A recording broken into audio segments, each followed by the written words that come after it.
Run. Kinney County grant updates. Yes. Good morning, Judge and Commissioners.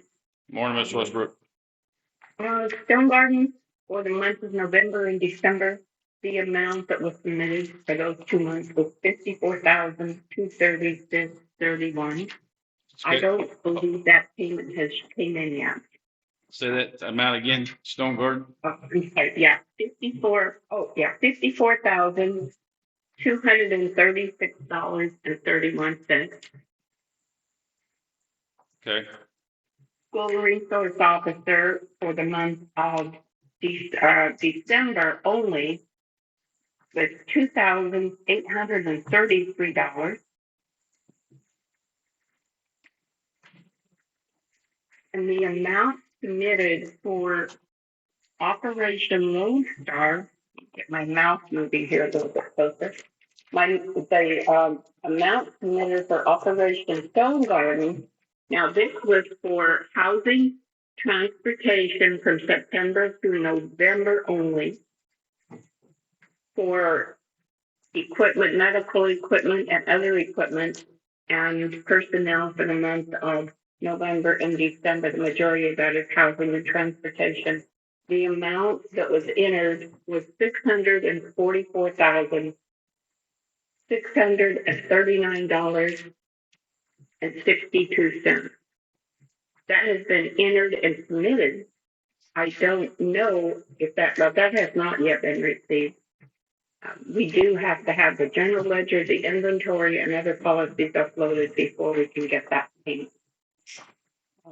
Housing, the housing for September and now November. The reason December's housing and transportation didn't go in is because we always submit those a month after. Yes. The housing for the month of December, I believe, was between 52 and 54,000. The transportation right now is not as high because of the 150-mile restriction. Okay. Okay, let me see what else I have for you. That's Operation Lone Star.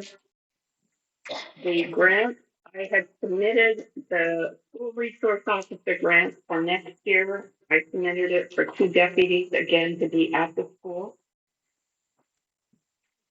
That, of course, keep in mind, those grants are not awarded. That grant is not awarded until October, but it was due in January. The other grant I'm working on right now is the submission for the Operation Lone Star. It is due by no later than, I believe, the 10th of March. I want to have it in by the 25th, 26th of February. Okay. So I believe I have everything for that. I will be sending it to you to review before it does get submitted. And then, of course, you have to do the final approval.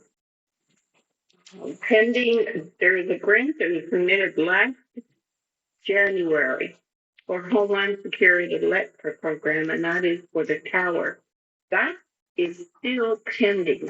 I've talked to the point of contact at the governor's office. They have not disallowed anything on there, but they have not finalized that grant to see if we will get that money. Now, that money would be for September of 26 through August of 27. But I wanted to let you know that that is still being considered if it's not been disapproved by the governor's office. I believe that, as you all know, I extended my resignation. Actually, I pulled it, so that'll give you more time to find somebody and me to finish up some procedures and get the grant in. And I think that is all I have. Do you have any questions? No, ma'am. No questions from anybody. All right. Thank you, Ms. Westbrook. Thank you.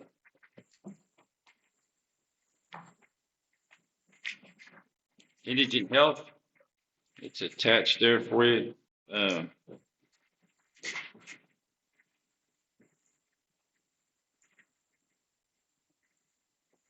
the month of January and year to date.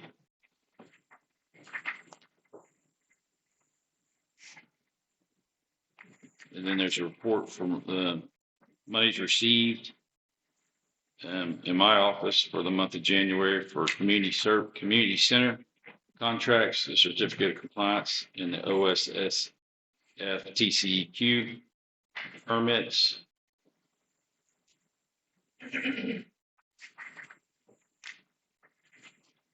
Judge Villarreal has attached her monthly report for the month of January.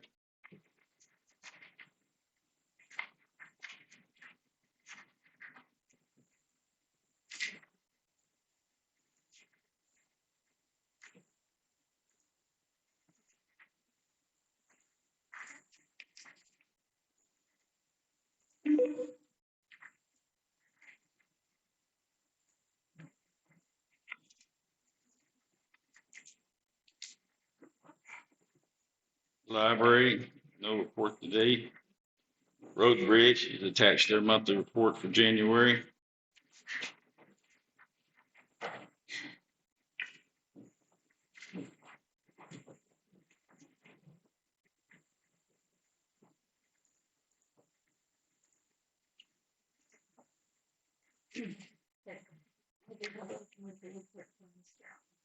Yes.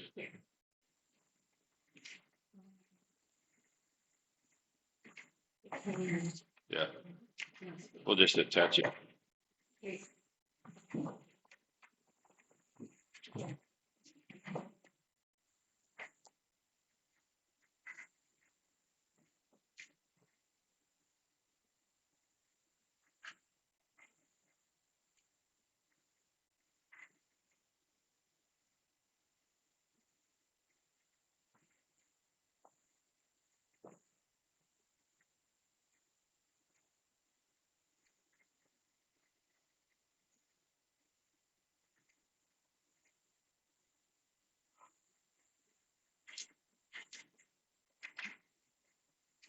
We do have a January report from Mr. Allen from the extension office.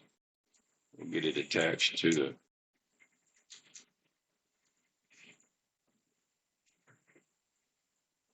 documents to be filed.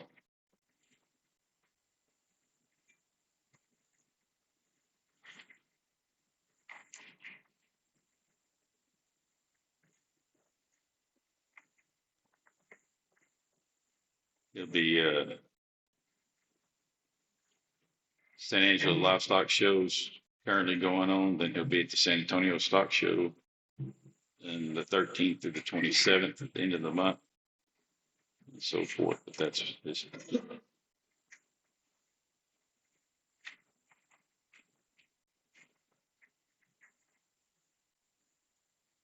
travel for the month will be those two stock shows pretty much.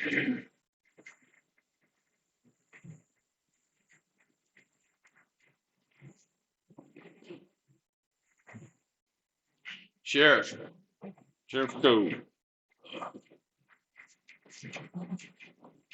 Good morning. Currently, we're sitting on 51 in jail.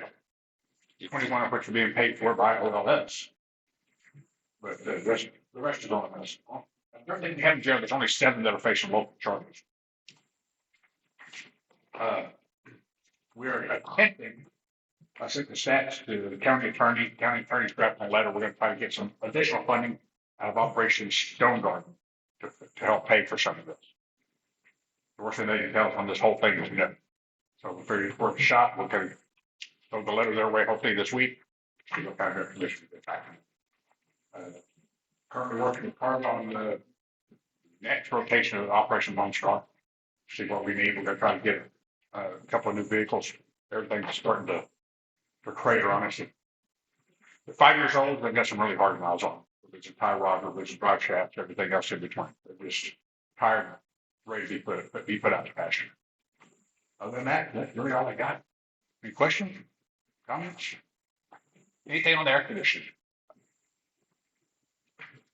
I saw one. Not they came and looked at it. I know that. I talked to Polo about it. They came and looked at it, but I don't know that I have not received a bid yet, and I don't believe the ladies have received a. They were going to email a quote to us on. I heard. I mean, I talked to him, and he gave me a price on the phone. I haven't seen anything in writing or anything on the ductwork underneath. I haven't either.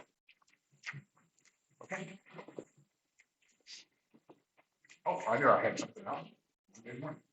I've taken, with this whole OLS stuff, I've taken two of the deputies out of the OLS, put them into full-time positions. So I can fill those positions temporarily at the school and patrol, depending on how they work out, if they're gonna fit into those situations or not. That will free up some money to help pay the jail. With everything slowing down, our ranks of liaison position will be terminated. There's like the last down, that will be March 6th. So that'll put a little extra money covering the jail. And if OLS, if something happens with that upcoming election, we see the influx coming in, the position still available.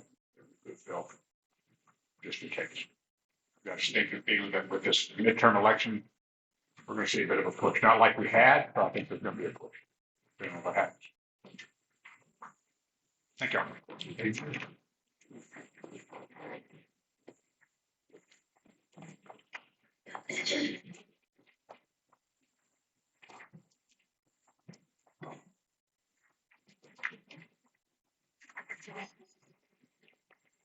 All right, tax assessor this morning, nobody. County treasurer this morning, nobody.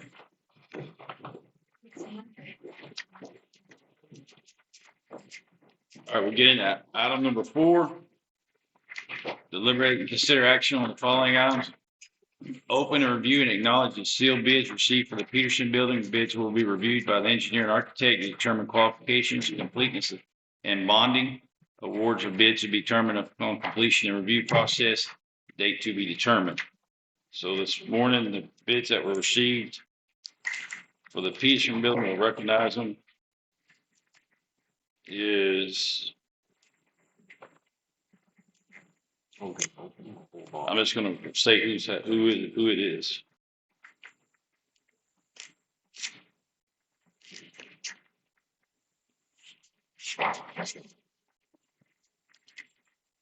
The electrical bid for the Petersen.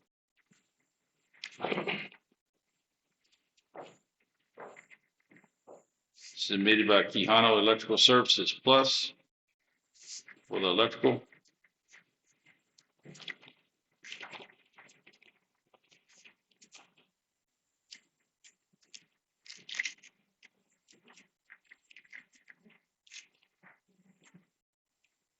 An HVAC bid, I believe it's from Q as well.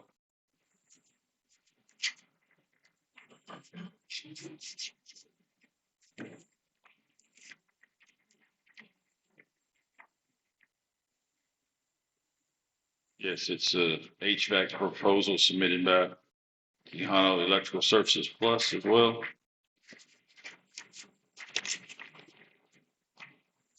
And then a bid from Air Solutions. It's the name. I'm going to guess that it's a HVAC.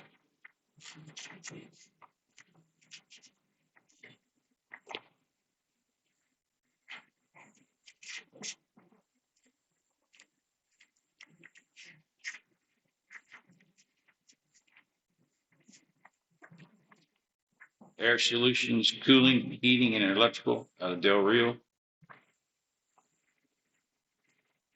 Yep, it's all, this bid is all air conditioning stuff.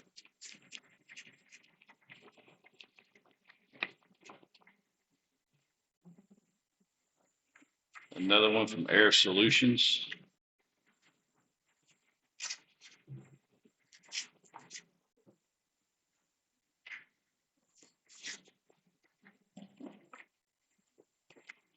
And it is for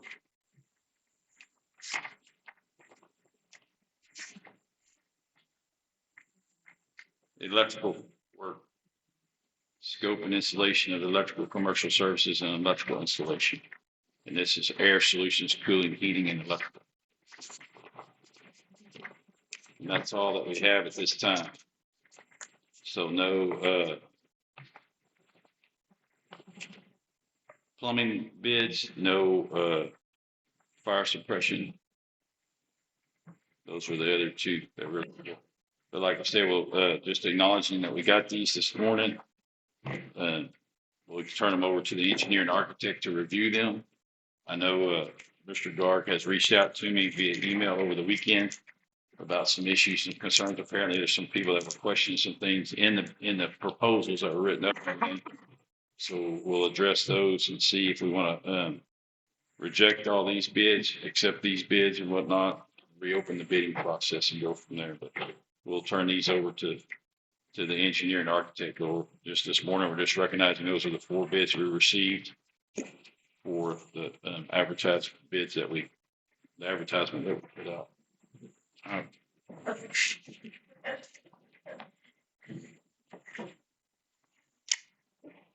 So that is it for item A. Item B, discuss and approve the ratification of a letter of engagement between the county attorney and Ryan Collins as a paralegal service for paralegal services performed on a contractual basis. And Brent was going to hopefully join us on the call this morning, but I'm here, Judge. Okay, due to a vacancy in his office and so forth, he's looking to find someone to help with paralegal services in his office, and he's been in contact with Mr. Collins. With, the letter of engagement here and everything, just for us to approve it, ratify it, and go forth to use Mr. Collins as needed basis from a part-time basis. And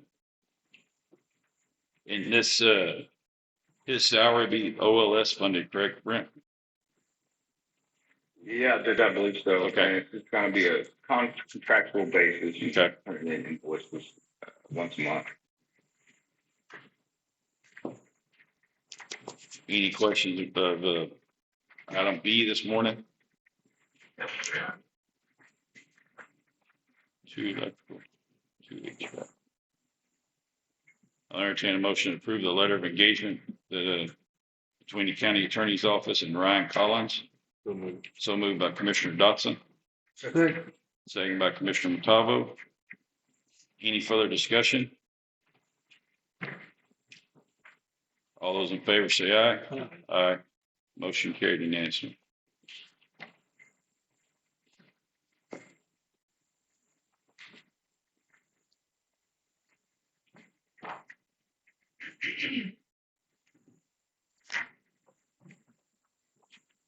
All right, item C this morning is discussion information only. We received a letter in the mail the other day from Unifirst.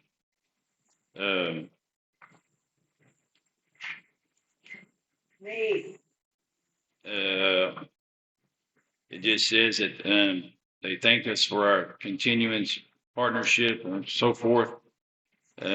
Inflation involving tariff challenges, ongoing supply chain disruptions that significantly impact costs of labor and materials, to maintain exceptional quality and service, and that we've come to rely on. You will notice an increase in pricing for the services we provide with invoices dated on or after February 3rd of 2026.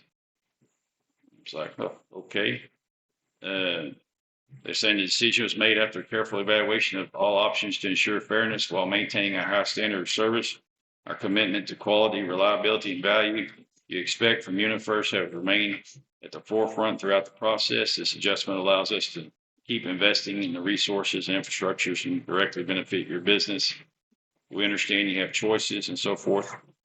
It doesn't say how much the increase was or anything like that. So made some phone calls and so forth. And they're saying it's going to be a 5% increase across the board.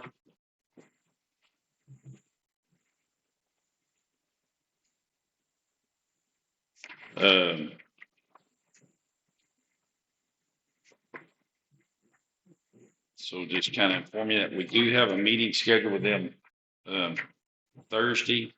I have a meeting scheduled with them to visit with them about this in regards to this, because this is one of our contracts that's a multi-year contract. And I'm like, what's the significance of having a multi-year contract? If you're right in the middle of the deal, we can increase it and so forth. Yeah. So, but I do just letting y'all know, FYI, this is something that's coming up. And it's already in effect apparently since February the 3rd. So I'll have a meeting with them on the Thursday.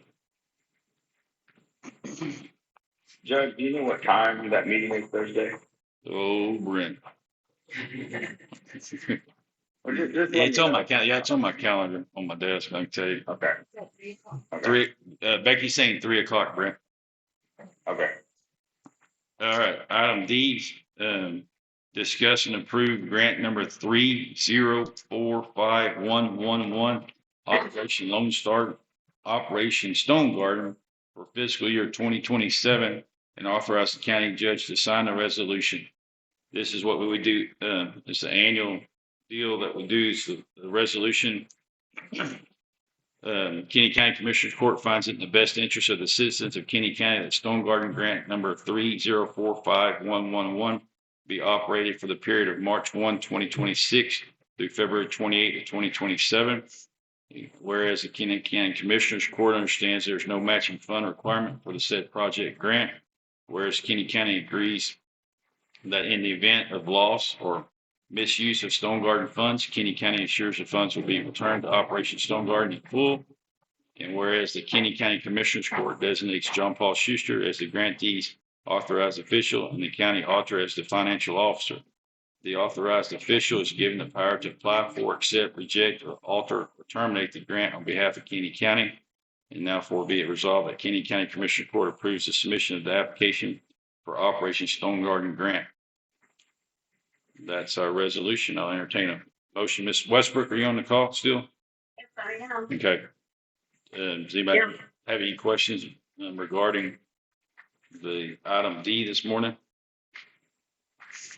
Now that grant runs at different times. It starts and ends. It's also created. The initial application is created by the state and is added, and this is the one that has to go through border security. Okay. Not border security, well, CBP, border patrol, not border security, border patrol. So they are aware of it. That particular grant, the current one ends on the 28th of this month, and it is 36,000 less than last year, and one coming up is 36,000 less than we're currently in. Now, Judge, this is the one that we received the email on stating that the state of Rhode Island had filed a complaint. Yes. And so it may have to be extended. So I'm keeping in contact with my point of contact.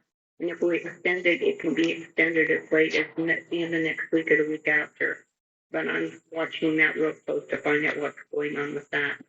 The reason being is when we pay out because of the SC and the deputies, we will run out of the county overtime, deputies overtime on Stonegarden. Not necessarily the augmentee, but the augmentee funds cannot be moved into the county deputy fund. So I've been keeping the sheriff informed of that. Okay. So out of this grant money here, it's our augmentee deputies or part-time deputies and then overtime. Just the overtime for the county deputy, Yes. not the regular, right? Yes. Just overtime, but the augmentee salaries come out of this grant. Correct. And then overtime for our regular full-time deputies. Correct. Okay. Any other questions or anything? All right, I entertain a motion to approve item D, Operation Stonegarden for the fiscal year 2027, grant number 3045111. So moved by Commissioner Ward. Second by Commissioner Dotson. All those in favor, say aye. All those opposed, same sign. Motion carried. All right, item E. Discuss and possible action to review and assess the 2026 recorded Texas historic landmark properties in Kinney County, Texas. And Ms. Moore is here to talk to us this morning. Good morning, gentlemen. How are you doing? I submitted a report and it's probably before you. That's our most current review. As you see that we had 32 properties that we reviewed. 20 received the green pass. 5 properties received the first grade and 0 properties received second grade.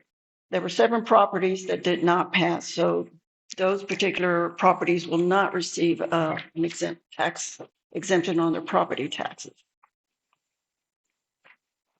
So I ask that you review, accept the report and approve it. So once we get your approval, this evening I'll be presenting the same report to the school board. And once they review it and approve it, then I go to the next step, which is providing the tax appraisal office the report.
You want to get the pictures?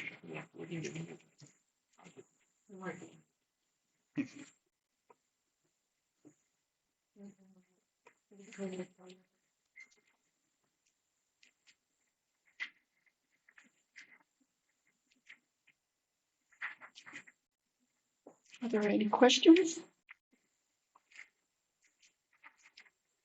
It's a lot of work getting that done, isn't it? It is. Sandy, Herman, and myself, we used last year's report as our worksheet.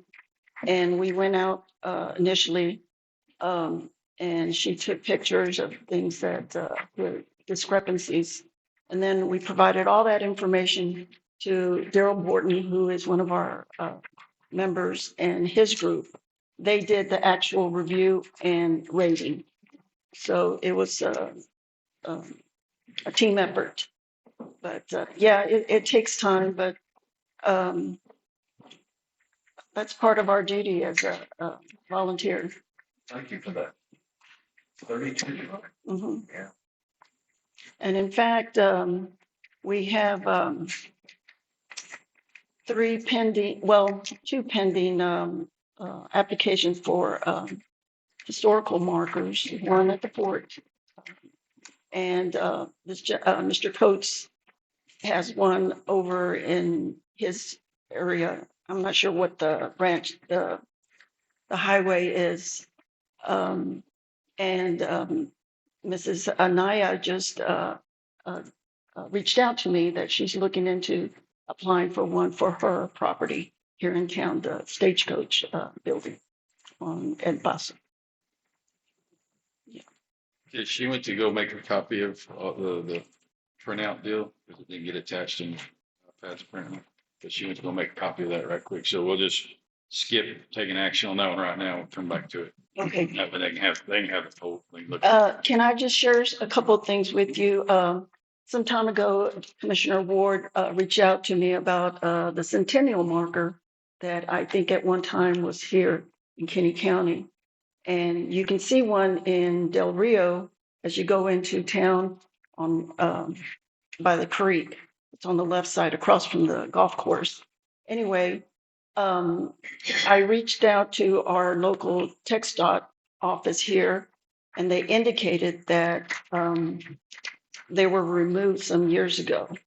So then I got an email from a rep from TxDOT regarding the El Paso Bridge over here on that construction on the pavement, if that bridge had any historical significance. I did some research and I walked the area, And it doesn't, the bridge, of course, as you know, it needs to be replaced. And I think that's part of the plan for TxDOT in the city of Bracketville. But while I was there, I noticed that there's sections of the creek that have some beautiful rock wall. And so I mentioned that to the TxDOT rep about that we hope that we don't lose those walls. And I went through the whole creek, and there's even a section by the Stripes, by Estrada's house. There's a lot of rock there. So obviously, at one time, all the creek had rock walls, I would think, because there's a lot of rock there. Anyhow, back to the bridge, I mentioned to her if that wall was going to be destroyed when they start working on that bridge.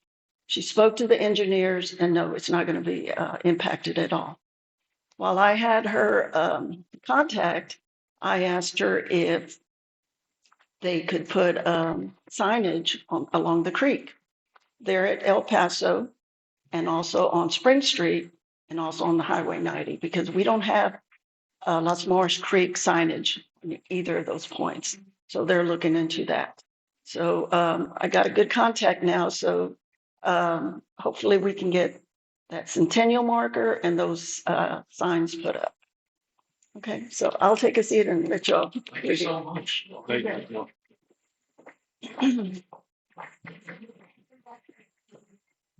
Yeah, we're gonna come back to it. We'll come back to take action on item E once they get the packet deal to look at. Okay. Item F then this morning is information only. Kinder Morgan Black Home 42-inch line compressor station. Per an email on the 28th of January from Ms. Butler. As you know, the initial discussion was that this compressor station was going to be put at the very end of Anacostia Lane in Maverick County. Right now, the current compressor stations is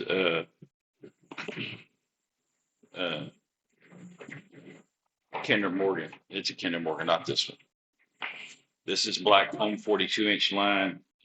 They've relocated it to where it's just going to be off the south side of 1572 there, up in the corner of some of that Briscoe country right there on the corner of Anacostia Lane. Per her email and everything, she's verified that they will they'll access the building site with all their heavy equipment, all their big construction equipment stuff off the highway and not actually off Anacostia Lane. Their access point to the compressor station, that once it's built and complete, will be just slightly down Anacostia Lane a little bit. But as far as they won't be using Anacostia Lane and going over the low water crossing and the culverts and stuff with any of their big equipment to get to the end of Anacostia Lane. So I hadn't heard anything on this one, so I reached out to them and what have you. And this was just her email, and you got a map there showing you where their proposed site now is just their 1572. So that'll put the compressor station in Kinney County, but it also keep them from tearing up Anacostia Lane, the whole entire length of it.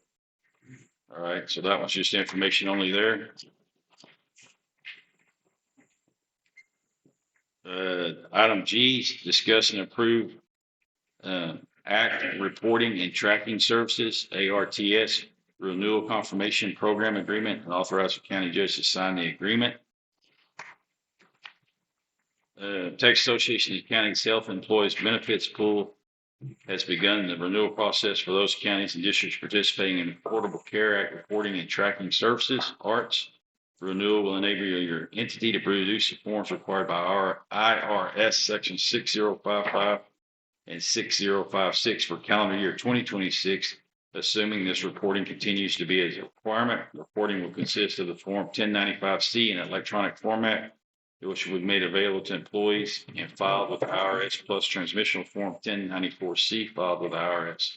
Current law requires all employers with 50 or more full-time equivalent employees to file these forms.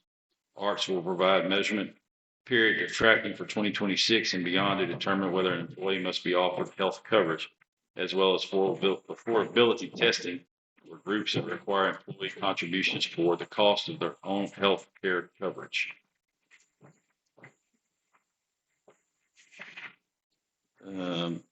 As your county or district provides health benefits through TAC, HEBP, ARTS will continue to be available at no cost in 2026, assuming program deadlines are met. So this was something that started a couple of years ago for us doing electronic filing of those forms and so forth for our employees. So total amounts, it's nothing for this. It's just through TAC filing,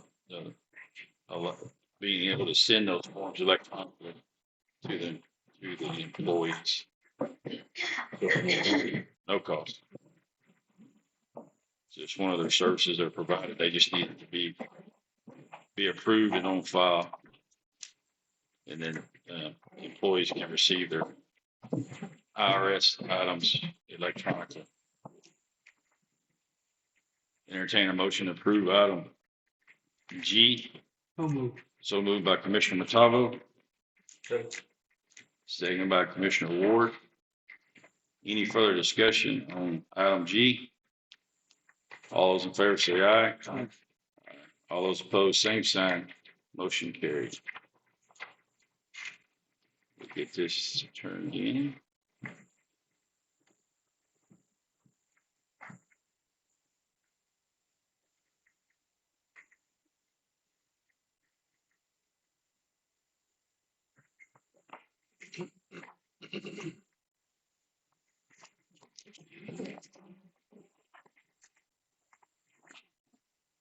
Item H, discuss and approve TDA 2026 home delivered meal grant in the amount of $6,938.49. And this has to do with TDA's provides some little bit of grant money twice a year for us over at the Nutrition Center. All we're doing here is acknowledging the amount and accepting the grant money for 2026 home delivered meal grants in the amount of $6,938.49. Correct? Okay.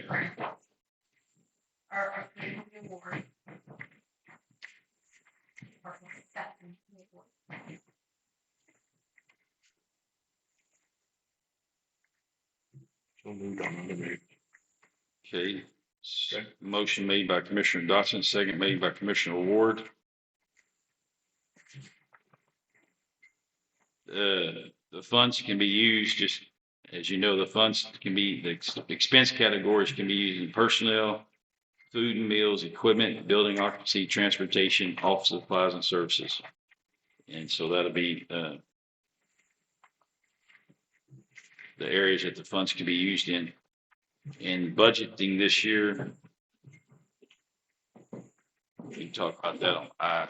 So we'll take this motion right now, made by Commissioner Dotson, seconded by Commissioner Ward. Any further discussion on approving H? All those in favor say aye. Aye. All those opposed, same sign. Motion carried. Now,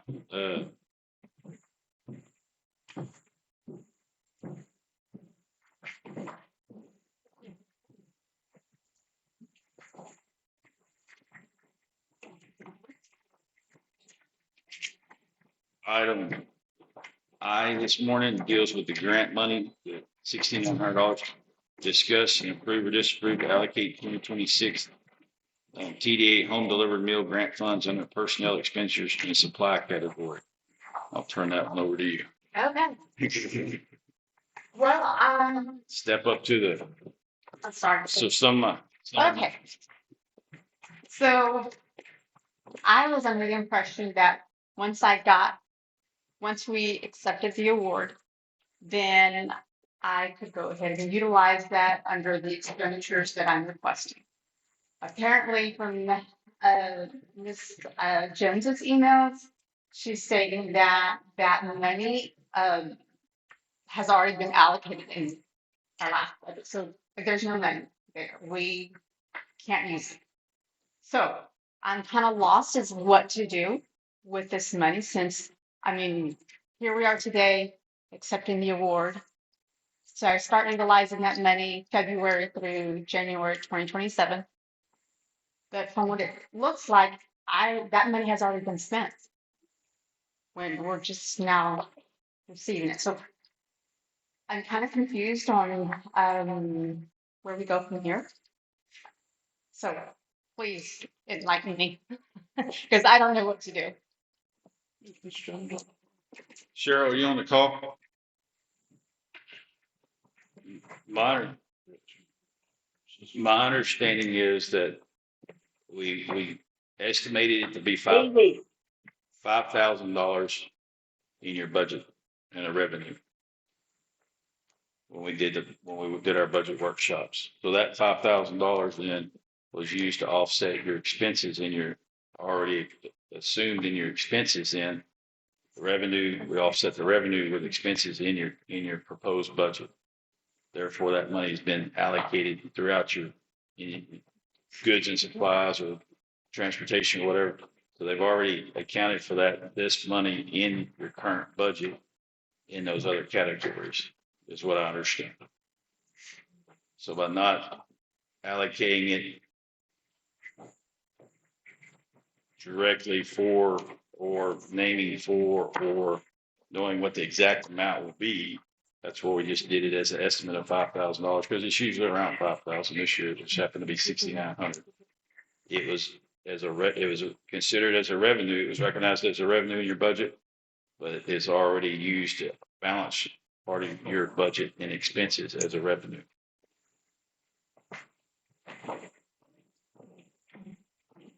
So what you're saying is I budgeted 5,000, right? So you're saying y'all put that in my revenue. I've already used that money. I don't know if it's been used, but that's where it was allocated into your budget this year. From what I understand from reading the emails from Miss Cheryl and stuff, it was the revenue we recognized, and then we balanced it with expenses just in your budget. Your budget was X amount of dollars.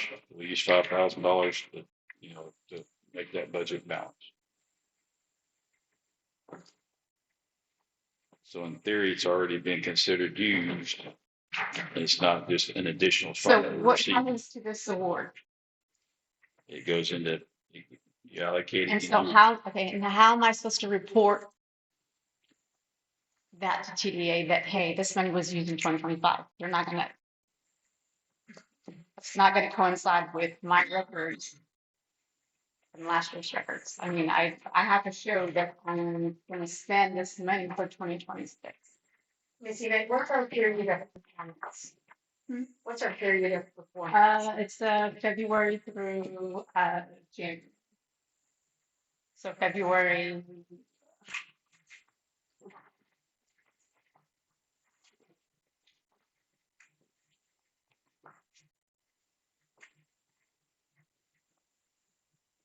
February 1 through January 31, 2027.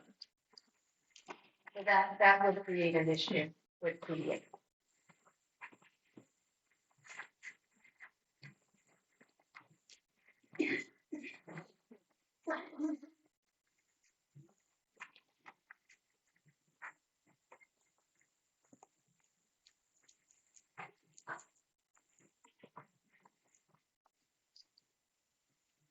Do y'all have an explanation? I'll come back to Cheryl on that. I'm not familiar with that. It just sounds like the funds were already accounted for.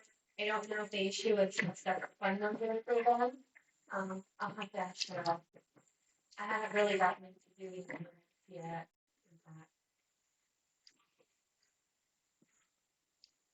Okay.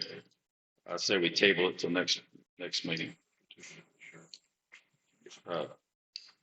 All right, entertain a motion to table item I till February 23rd, correct?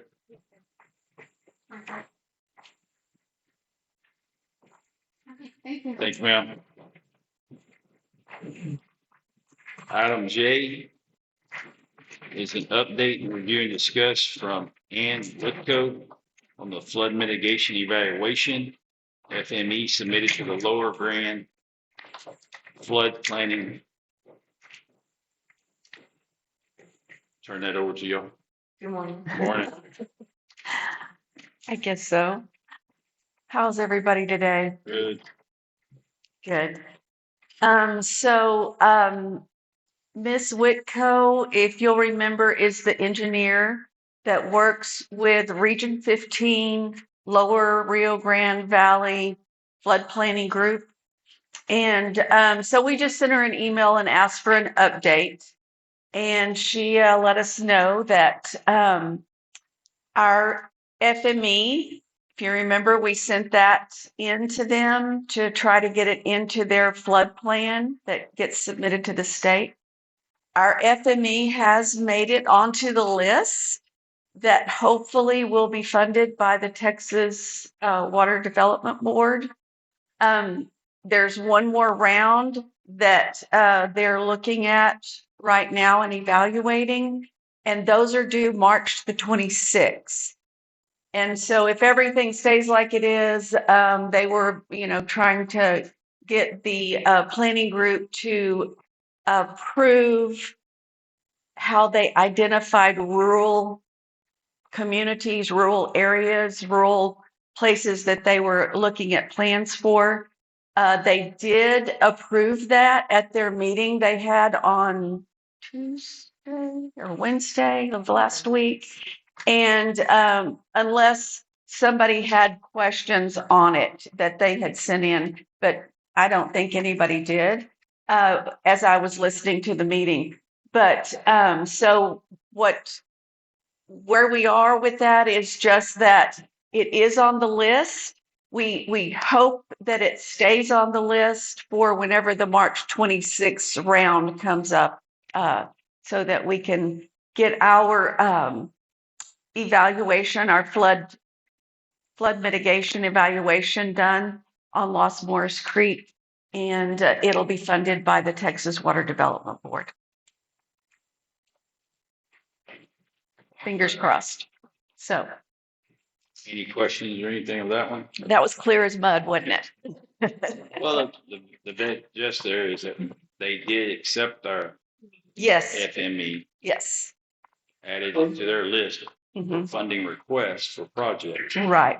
Texas Water Development will go through that list to determine what projects or how much funding they want to come up with and what projects they want. Their funding amount that they have for Region 15 is 3.9 million. And so I think there were like 30 something projects that they had identified for that amount of money. The Region 15 group as well has funds for some projects, but they only had two listed. I think their amount was like 750,000, and they had like two projects listed for that. But ours is on the list for the Water Development Board, so we're hoping that it'll continue to be there and that it'll get funded through the Water Development Board. So potentially would the two watershed dams be eligible for any of this funding, or we just talking about the creek within the city limits? I think we had creeks and we had bridges. What else was in that project? I think it's just the evaluation of all of it. All of That the FME is just for a flood mitigation evaluation. And so it would be just to evaluate all of it. And As well. right, yeah. And evaluate it to see what the actual project would cost. As far as, and Mr. Barker, of course, had updates to the dams as part of his recommendations. So I think it just depends on if they, I guess, will evaluate the whole area, and we'll see exactly kind of how that goes. And of course, those dams, the NRCS is a little protective of those, and So they get a little, not, they don't want to share them. All right, that's good news there. We'll see what that Yes. comes out of. Yes, hopefully. That was just update only there. Item K is an update discussion on the siren grant. That's Senate Bill 3.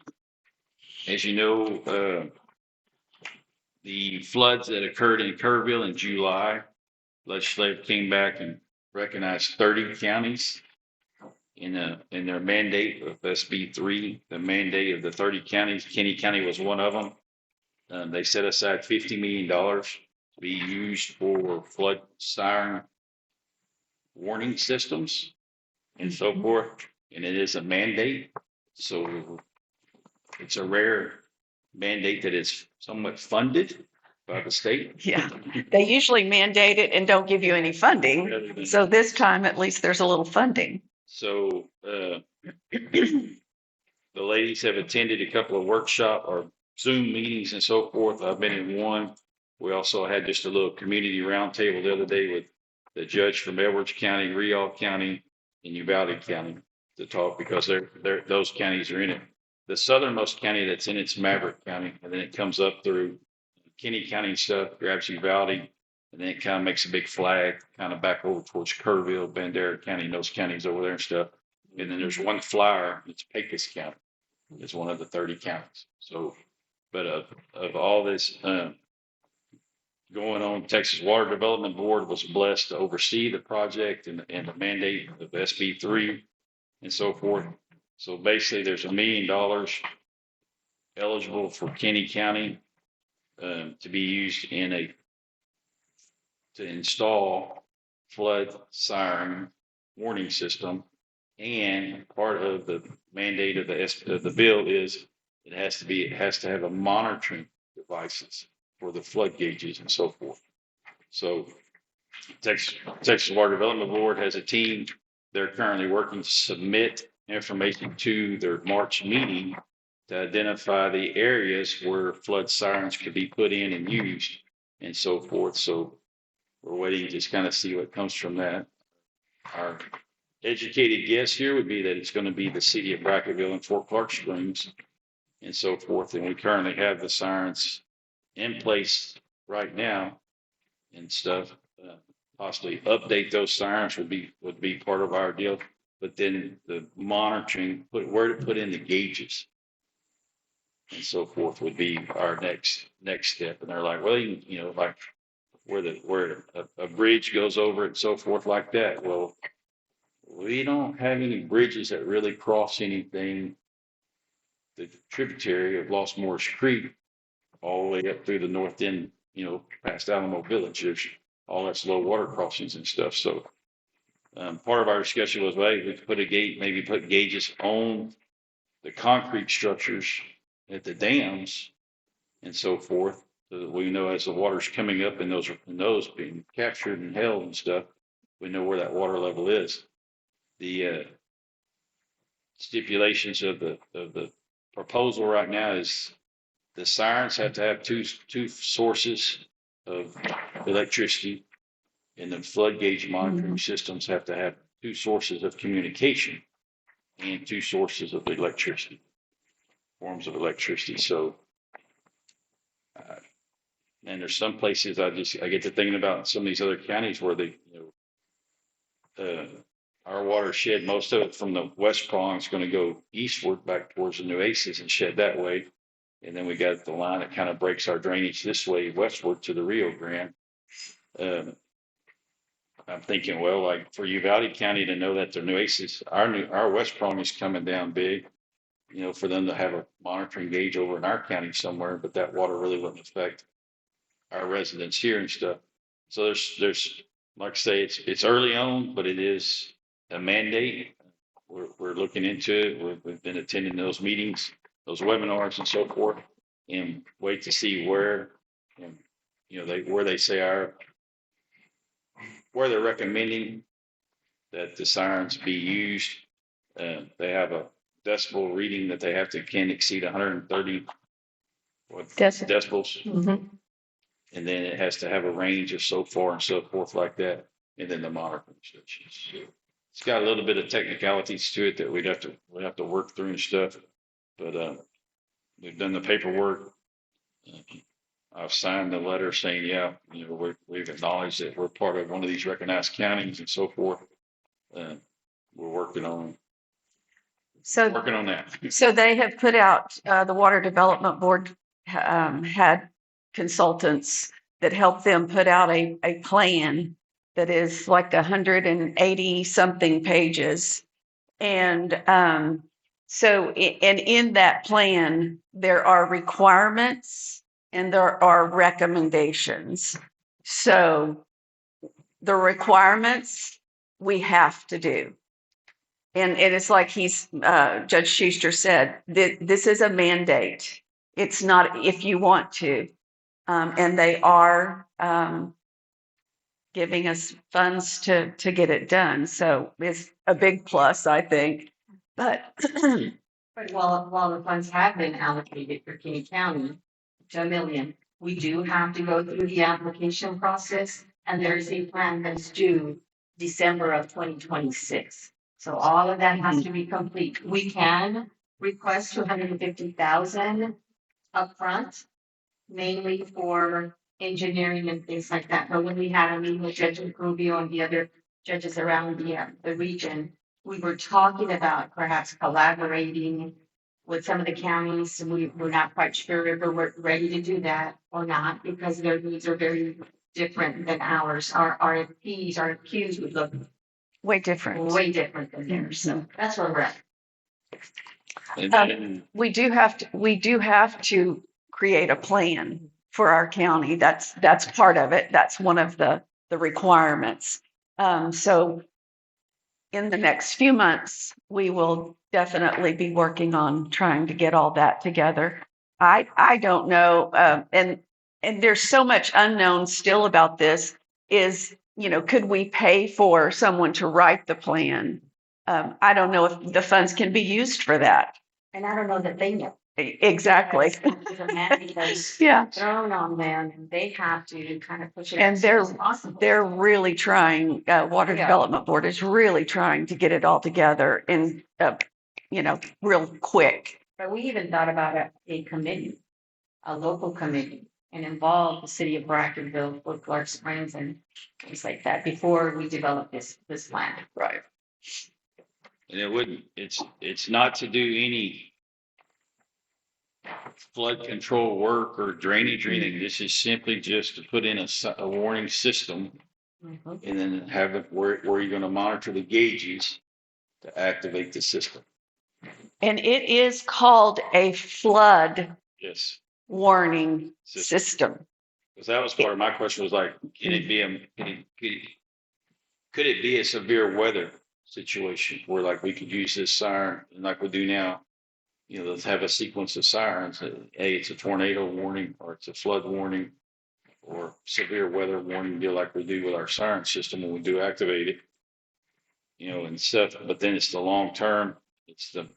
There's quite a structure in the build of testing it, maintaining it, and so forth. One call we were on the other day, there is going to be in the next legislative session some funding to help maintain the M&O of the siren system. So it's not just we got to put it in, we got to maintain it. There's going to potentially be some funds coming to help maintain our system and so forth. So, like I say, it's early on, but we're looking into it and staying as knowledgeable as we can to keep it moving forward and get it implemented. They wanted to close out August 27, I believe. Is that something like that? So it's a pretty fast track deal that they're pushing on, but it's only allocated 50 million. And then they said like some of the unused funds, let's say our whole thing costs $650,000 to get implemented. Then they would allocate out what funds we had left over to some of those other counties that may be exceeding their $1 million plus that they would reallocate those funds to help those counties and so forth. But 2 forms of communications and 2 forms of electricity Mhm. I got thinking, man, some of those places, they could. Out in the they could middle of spend $1 million nowhere. Just to get electricity and Yeah. communications. to- Yeah. Right. Mhm. So working on that, And that's probably on the cheap side. keeping that,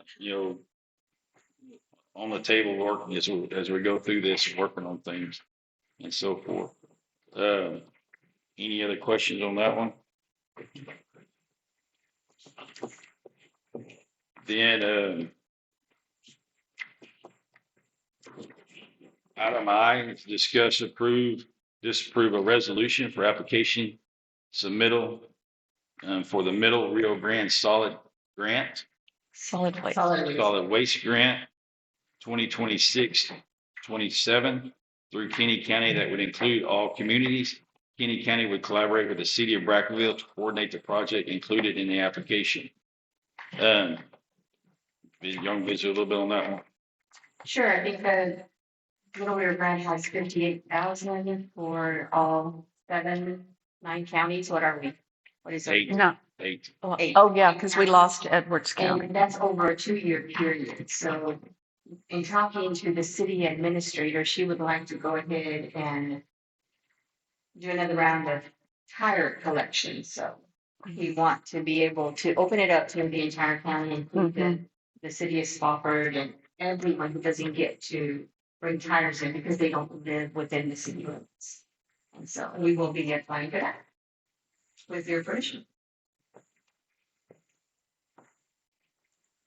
We just thought it would be good for everybody in the county to get that opportunity. And the city is definitely willing to help us with that. So the county's involvement would be just in the application. Well, and we would have to monitor the project. Yeah. It would require paperwork. Just to make it countywide for anyone in the county to be able to get rid of old tires and stuff like that. But the actual gathering and the mechanical loading of them just be the city. It will probably be on city site at the Annex. Annex. And it will probably use the same company that they use. We'll collaborate with them on the company that actually came and received all the unwanted tires. So And hopefully, like in the years past, the water district has brought in, to collect it. Hopefully we can collaborate with them. If say we're awarded this, and maybe they can match it as well, where we could get maybe twice the bang out of it while we're doing it, rather than just a simple, this little grant. But by the county kind of administering and applying for it, it opens it up for all residents. That was our. That way it includes Fort Clark, Spofford, all communities in rural, anybody that lives rurally as well. But like Ms. Alma said, I think it's $72,000 over the course of 2 years. it was 58. Is it 58? 58,000 for 2 years for all the counties and all the municipalities in our 8-county cog. So we're gonna put submit with approving of this today, the resolution, we're gonna submit our application for, and ours will be tire disposal. So, any other questions on this one? Entertain a motion to approve item L, the resolution. So moved by Commissioner Ward. Second by Commissioner Dotson. Any further discussion? All those in favor say aye. Aye. All those opposed, same sign. Motion carried.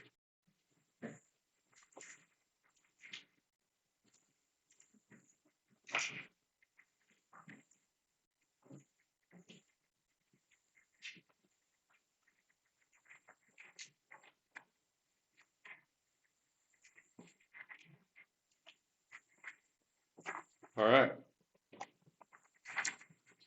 Item M is discuss and approve moving forward with the design and pre-construction with request for qualifications, RFQs for engineering for the Kinney County Little League project.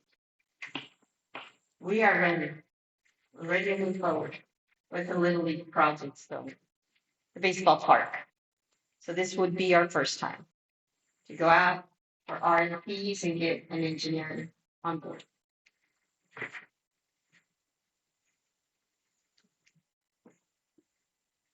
Any questions on that one? Entertain a motion to approve item M. So moved by Commissioner Dotson, second by Commissioner Tavo. And this is just RFQs for engineering of the project. Right. Okay, and kind of working off our preliminary proposals that we accepted and submitted about the two fields and all that. Are they using that for engineer work? Okay, Using all of the documentation we submitted with the application. okay. All those in favor of approving item M, say aye. All those opposed, same sign. Motion carried. On that subject, Mr. Ward, remember Tom Ward had an interest. He is a little league baseball field developer. It owns property at the overpass. It climbs. Out east of town. I remember you mentioning him. Did he ever respond? I think he has an interest in helping, Okay. and that's his specialty. Okay. And Well, if you get us the address from him, we could make sure he gets a invite for a RFQ. Is he an engineer? Is he an engineer? well, I didn't ask him other than he said that was his business, was building baseball field. Okay. And I thought, wow, when it comes about, Yeah. he's Yeah. If he's not an engineer, I bet he has an engineer. Yeah, probably. I can get a contact with him That'd be great. Thank you. and remind me about it. Okay. But yeah, he's about. Perfect. Great. Thank you. All right, item N this morning, discuss and approve name for the Petersen Building that aligns with the purpose of the current project and what name will be utilized when supplying information in our appropriations request. As you know, Tony Gonzalez's office has reached out to all the counties in his district and everything. The appropriations requests are going to open again. We submitted one last time, didn't get anything from it and everything from the last round of appropriating money. But his office has said, hey, even if you submitted one, but your last request was not approved, they'll gladly welcome it again. Just because it wasn't approved doesn't mean that, hey, this time around we couldn't maybe get some money for helping with the Petersen Building and stuff. But naming the Petersen Building has come up several times now. Like it's going to include the Emergency Operations Center and Law Enforcement Center. What would be the name that we would officially go with to consider to go with, and that way we can put it on our applications and stuff. Early on, I know Paul mentioned the importance of including OLS. And we've talked about, and Sheriff, you're a part of this, Kinney County Sheriff's Department and OLS. I'm just throwing that out. Kinney County Sheriff's Department and OLS.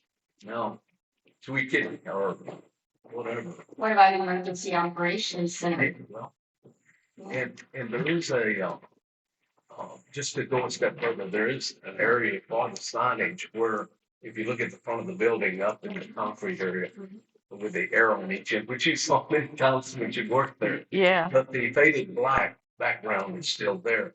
And we were thinking it would be very nice to place the letters there and have a tentative plan of how to do it. And it wouldn't be really expensive. And it would be very visible. If you put it down low, it'll kind of be in the way and not as visible. But I'm open. But I just thought I'd throw that out for a starter idea. Is that inclusive enough? Or Sure. What do you think? I think that's your fault.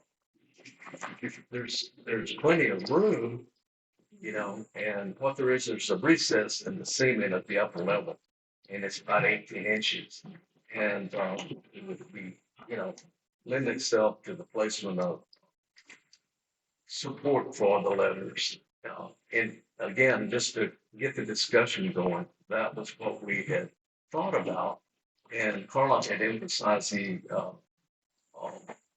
her concern about being inclusive with respect to OLS.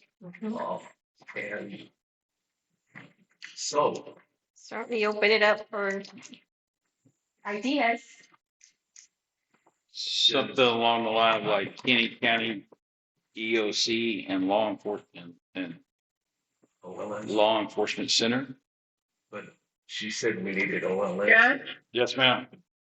Okay, originally, the money was given to Kinney County because of Operation Lone Star.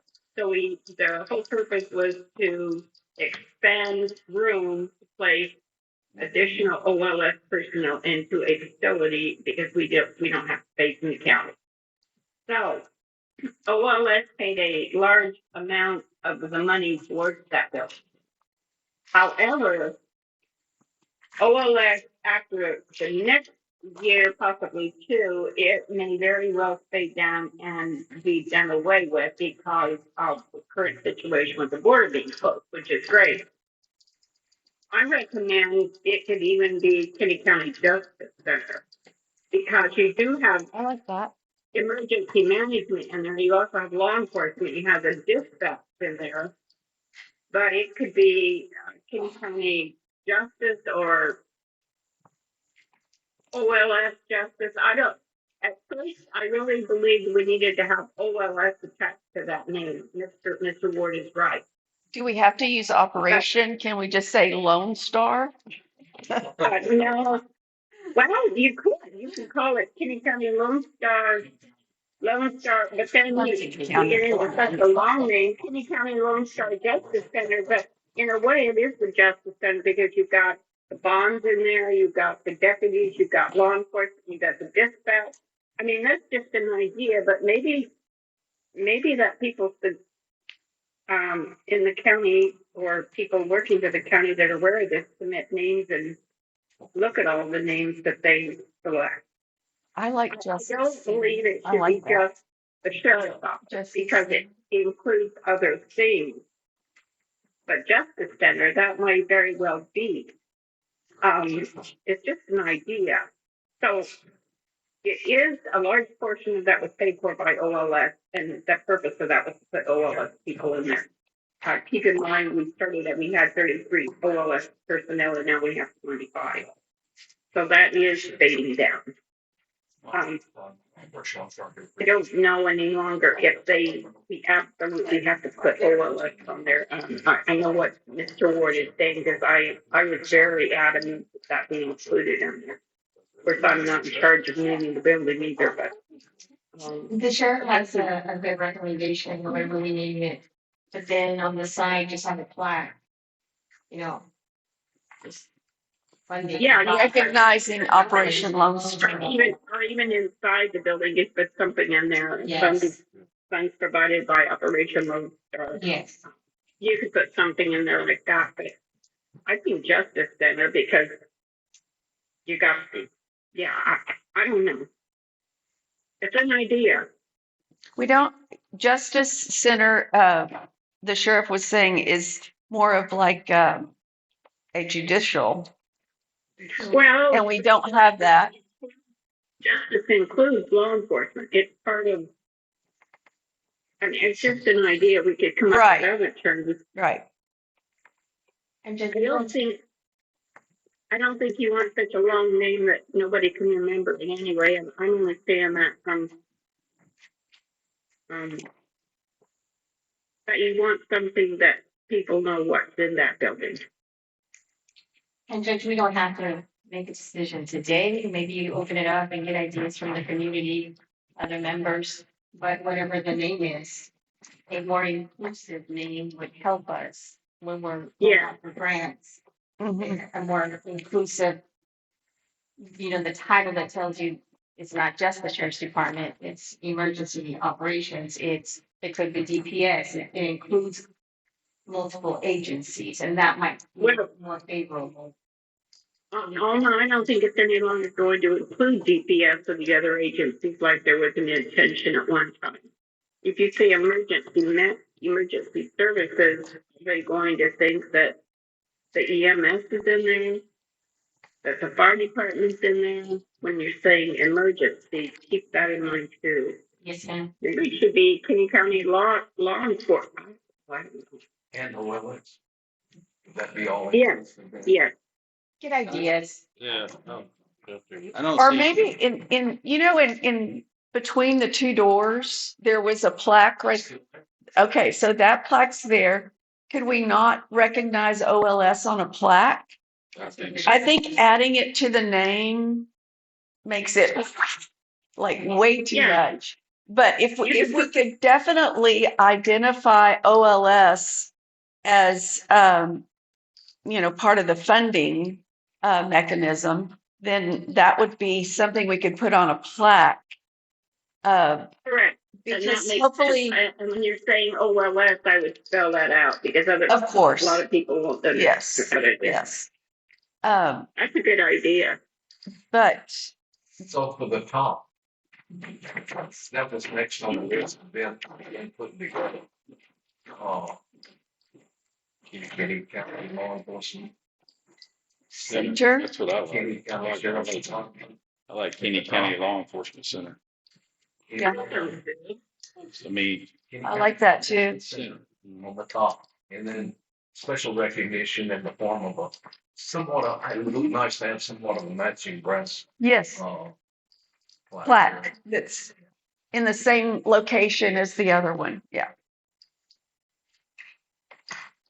And then we can identify the sheriff's office with a old wooden sign that says sheriff's office that swings in the wind like back in the day.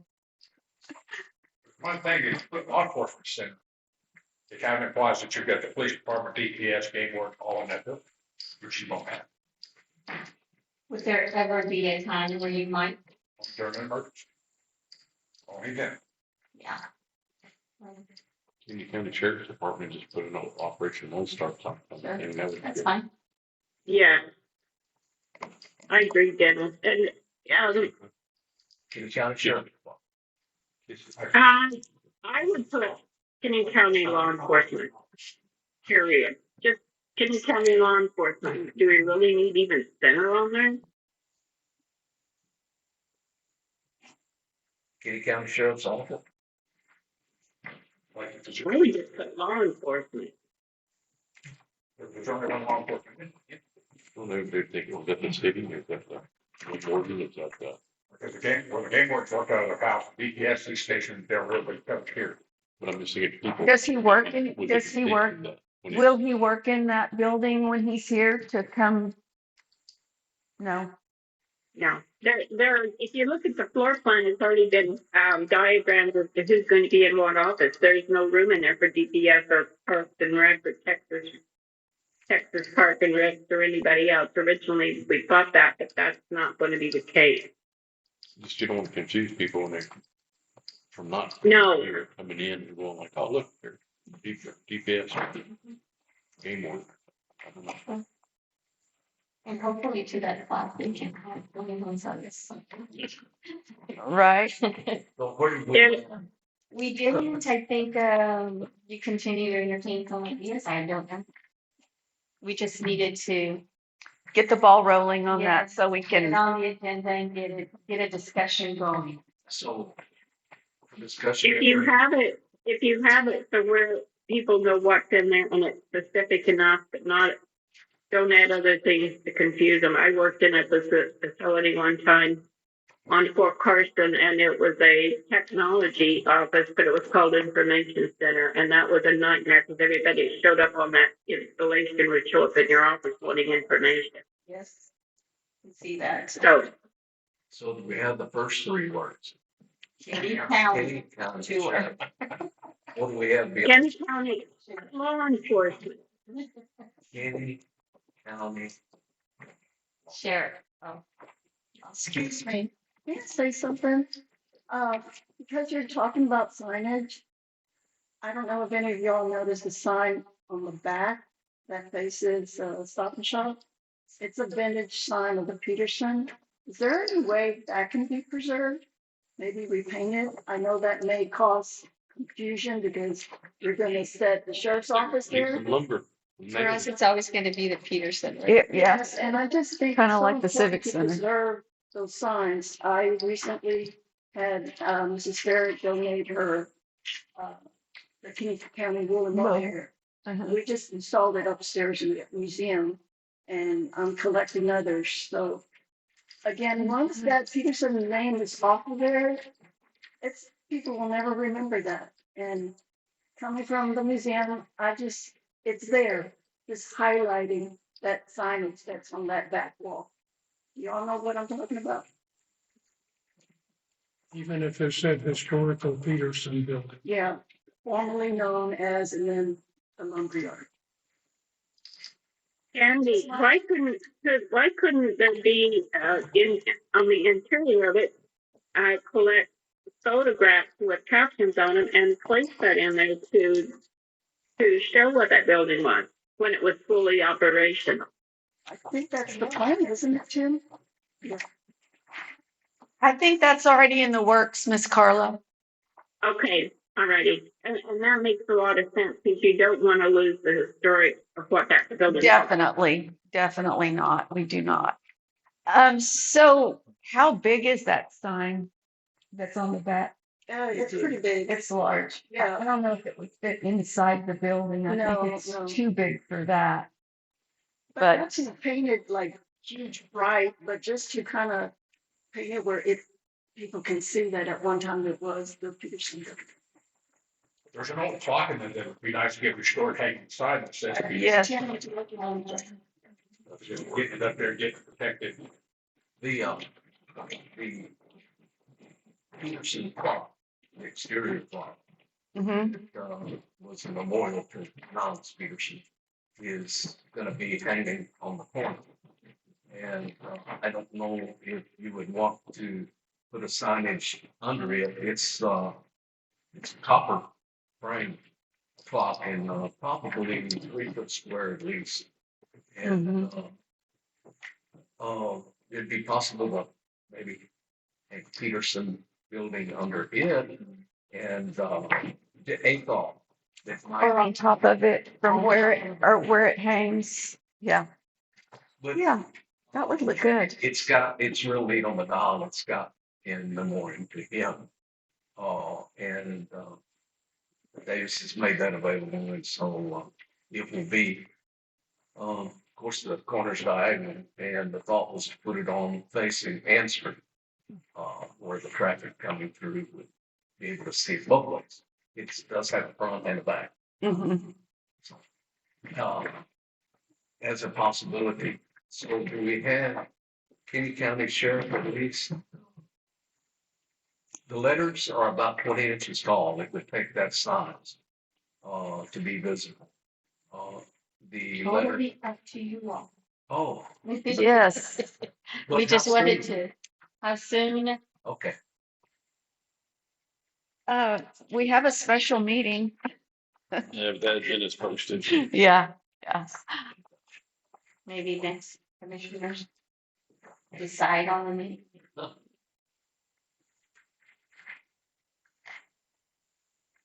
And that should be seen in Almost talked. That the is the- appropriate. yeah. Appropriations usually aren't due until March. So we just wanted to have something that when we apply for appropriations, we're applying under that name for that building. So Like this additional discretionary fund. It's coming up. What's Yes. the deadline on that?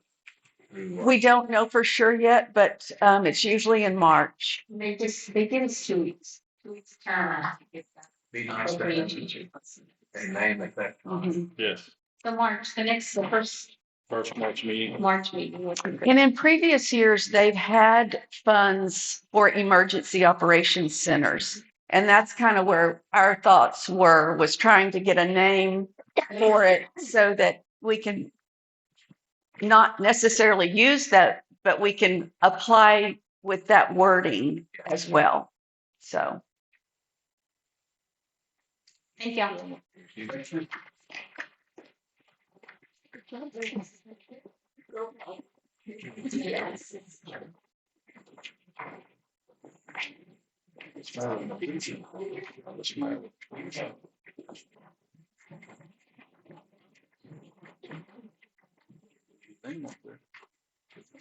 And this deal in the doors would say sheriff's office, you see, but like, call the Petersen law enforcement center.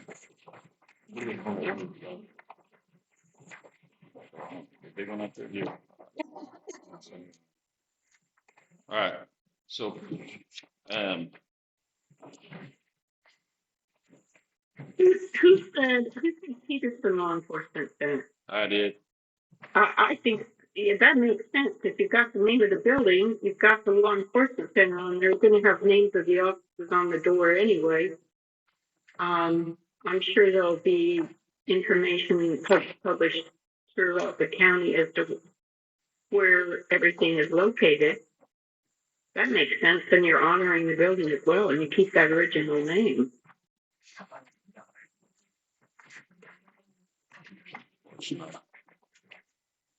I vote for you, Judge. okay.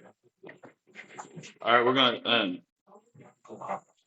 we'll table action, the table item in to March 9th. Well, that's not big, is that correct? The second Monday? Okay, March 9th, we'll table item in to March 9th. Yes. Entertain a motion to table that one to March 9th on naming the Petersen, coming up with the name of the Petersen Building. So moved by Commissioner Matavo, second by Commissioner Dotson. All those in favor say aye. Aye. All those opposed, same sign, motion carried. Haven't discussed anything else with the fire chief and those guys on this, so I'll just, no action on this one today. We'll put it on another agenda once I get to meet and visit with them again to get that kind of finalized a little bit better, just where it's, we can get it in the books, so we don't lose it. So we'll put that on another date. I'll probably try to meet with the chief this week. All right. Item P this morning is to discuss and approve a resolution supporting legislation to improve county road and bridge infrastructure and safety. This resolution here is coming from a couple of counties in Texas. They're asking for a resolution supporting legislation to improve county road infrastructure and safety. Whereas Texas counties are the functional arm of state government and are responsible for the operation and maintenance of local transportation infrastructure, maintaining more than half of all public road miles in the state of Texas and ensuring safe and efficient travel for residents, businesses, and emergency services. Whereas the state motor fuel tax established in 1923 and last adjusted to 20 cents per gallon in 1991 currently generates approximately $3.85 billion annually, of which 1/4 is dedicated to the available school fund and the remaining 3/4 to the state highway fund, with only a small portion, 7.3 million allocated for county road district highway funds, also known as the lateral road fund. And whereas this allocation to Texas counties has remained unchanged since 1954, despite decades of population growth, inflation, and increasing transportation demands that have significantly reduced the purchasing power of counties to maintain essential local infrastructure. And whereas the proposed legislation would allocate 1 penny, 1/20th, or 5% of the state motor fuel tax to the county road district highway fund to be distributed using the existing statutory formula. And whereas the state of Texas has also established additional registration fees for electric vehicles, $400 at initial registration and $200 annually thereafter to offset the reduced motor fuel tax revenue associated with non-fuel consuming vehicles. And whereas while the fees are currently directed entirely to the state highway fund, counties receive no portion of this new revenue source, despite being equally responsible for maintaining and improving the local roadways of which these vehicles travel. And whereas a companion legislative proposal would dedicate 5% of the electric vehicle registration fee revenue to the county road and district highway fund, thereby ensuring the counties that share equitability in the revenue derived from all classes of vehicles using county roads. And whereas increasing these allocations from both the motor fuel tax, and the electric vehicle registration will provide sustainable pay-as-you-go funding mechanism for county transportation infrastructure without increasing tax rates or imposing new burdens on taxpayers, ensuring a fair or efficient partnership between the state and county governments in maintaining the Texas transportation network. Now, will there be resolved that this Kinney County Commissioners Court does hereby find that this is best interest of Texas counties and their taxpayers to support the favor the passage of legislation that reallocates 1 penny or 5% of the motor fuel tax to the county road and bridge, allocate 5% of electric vehicle registration fee revenues to the county road and bridge highway fund as well. For distribution to the Texas counties in accordance with the existing statutory formula as follows: 1/5 allocated according to area determined by the ratio of the area of county and the area of the state. 2/5 allocated according to rural population determined by the ratio of the rural population of the county to the rural population of the state, and 2/5 allocated according to lateral road miles determined by the ratio of mileage in the state as January 1 of the year allocated as shown for the records of the State Federal Highway Planning Survey. That's what it reads. And like I say, a couple of judges brought this forth in acknowledging that, hey, the allocation for road use fees and funding has not changed and so forth. So they're asking just to consider a resolution from our county to the our legislative representatives in the state legislative and reallocating and the fees and so forth for the road and bridge usage. Any questions or any concerns with this one? Like I say, all we're doing is just asking the state legislature to consider allocating and update funding and also offset funding for the electric vehicles and so forth.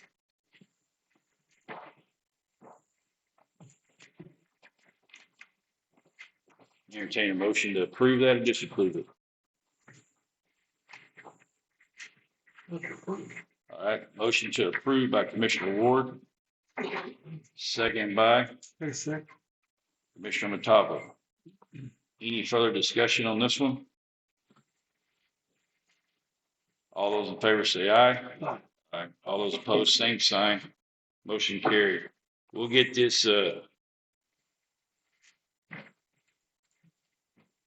need some corrections on it, some typos. Then we'll get it passed around for signatures before we leave today. They can work on that. Q this morning, discussion only. Shattered Dreams, Sheriff. Presentation at the Brackett High School involving Kinney County Sheriff's Office, EMS and Fire and Rescue, and school district personnel. Possible presentation date, March 26th of 2026. Basically what this is, it would be a live demonstration. Been wanting to do this for a number of years with OLS report situation kind of hampered that. We would stage an accident in front of the school between the high school and then real-time scenario. We stage the accident, then we have to call in 911 to get EMS there. Fire and Rescue would respond in real time. I just immediately on the scene to show the kids that texting and driving and drinking and driving, whatever the case may be, you're involved in action, it's going to take a while. We can play this out where EMS gets there, we have to eat, we have the ability, we cut the car out, cut people out of the car. Air life is yes. If they're not doing anything, they can't assist that day. Take it from point A, where the accident occurs, to where we put someone on the lifeline out of it. We're talking several hours to get the kids to realize if one kid pays attention to it, I think it will. If one question is the EMS group, then it's my opinion. We may have to incur some overtime to pull this off. I had a meeting with the school board tonight to discuss it further. It's just how far do we want to take this? We want to take it to where we stage the accident, get the kids out, call the police, or go as far as actually using an ambulance, take the kids to the fort to put them on airline. And I even considered having one fatality there and have either the judge or the JP show up for this. Well, that's right. how far do we want to take this? That's open to debate. So we've got till, the goal is March 26th. I don't know if we can pull it off in time, but we'll definitely have it done before the school. So I'm seeking any suggestions for y'all, for EMS, for fire, whoever, to see what all we need to do. I got a car. We got a car. That's the reason we got to say. I've talked to Phil with the fire department. He's game. He says, yeah, just let him know that we use it as a training episode for fire and rescue. EMS, I'll get with Nick here in a bit. I did talk to Lindsay. She said, yeah, she's been through one before. She knows how to pull one off. So we've got that. But I'll get with Nick this afternoon or tomorrow and see what all it's going to entail for this. Any questions, suggestions? Like I said, I'm open up to a ton of suggestions on this. I want to do something that the kid A will remember and that hopefully they'll pay attention. To get their attention. Yeah, Get their attention. I'm hoping. Did the fire department, did y'all get your new equipment yet? Those jaws or whatever yet? No, that it's Maybe by then they might have it. By then they might come sure. And if, like I said, it'd be practice for everybody involved. The extraction process, about how, like, that's an amazing tool. and the time it takes for people to get there. Right.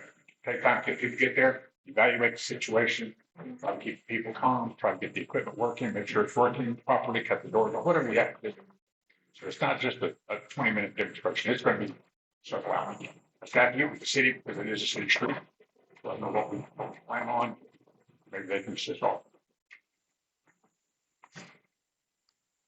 Sounds good to me. I don't think we'll have any of, there's none of us here are going to be opposed to if it costs us, Okay. 4 or 5 hours of overtime here and there, I don't believe. And like I said, if we spend a little money and we save one kid, definitely worth it. As an ex-educator, I would like to see you also include, if you're gonna do a fatality or not, have the parents of that child show up and say, you have to tell them this has happened, or you have to get them there so they can get to life flight with their child. And I even want to bring him YJ over. Yes, The final. it's gotta be personal to them to where, it goes to the family, to the parents. That's one thing we got to work with Yeah. the school, get everything, paper, signs, pictures, etc. Yeah, Does everybody have? I think that. Okay. All right. Everybody has their historical stuff. Let's go back to that right here before we get going. Back to item E. Let's back up to item E right quick. Gentlemen, and everybody has their, all their, stuff on their iPads now. It's more you want to look.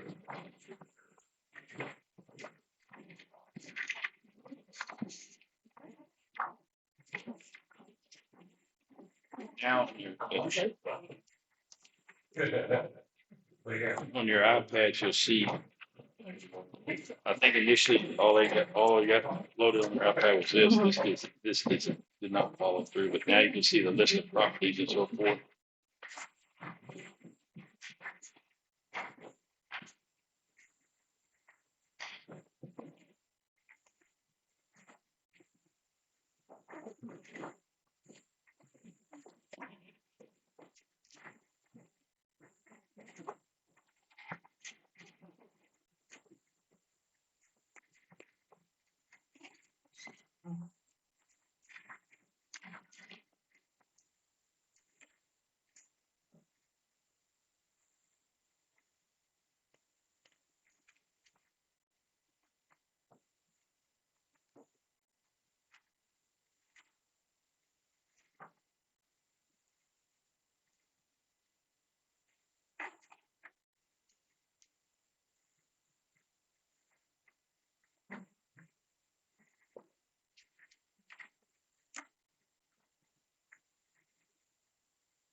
Monday.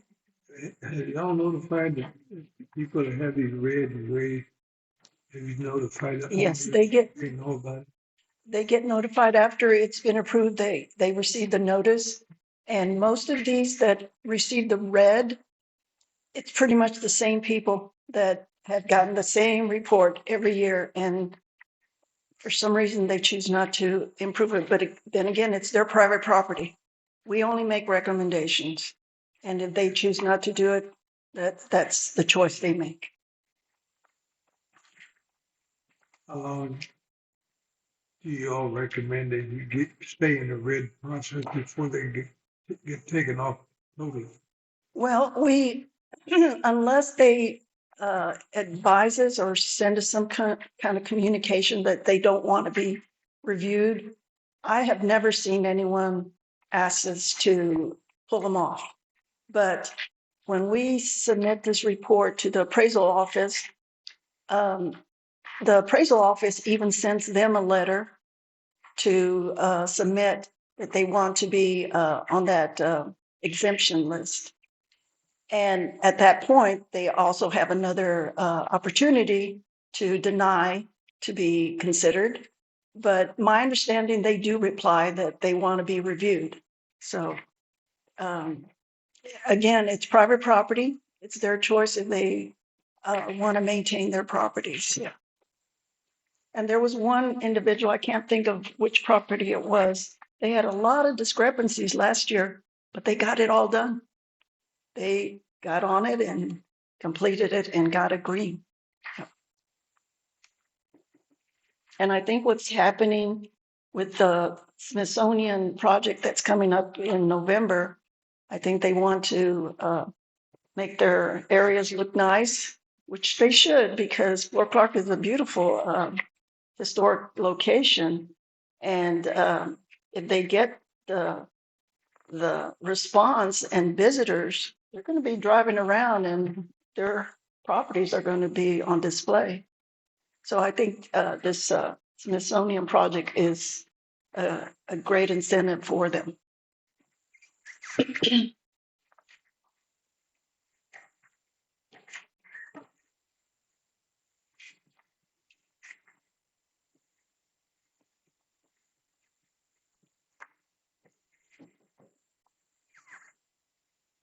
Looking at the list, there was 6 reds last year and they remained red again this year. You only had one new red Mhm. in your 7 and so forth.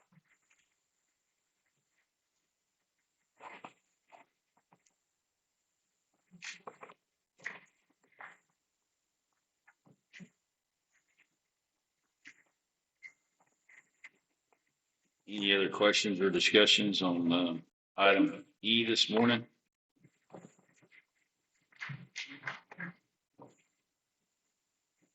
And you're looking for us to approve your recommendations as presented to the courts? Yes, Okay. please.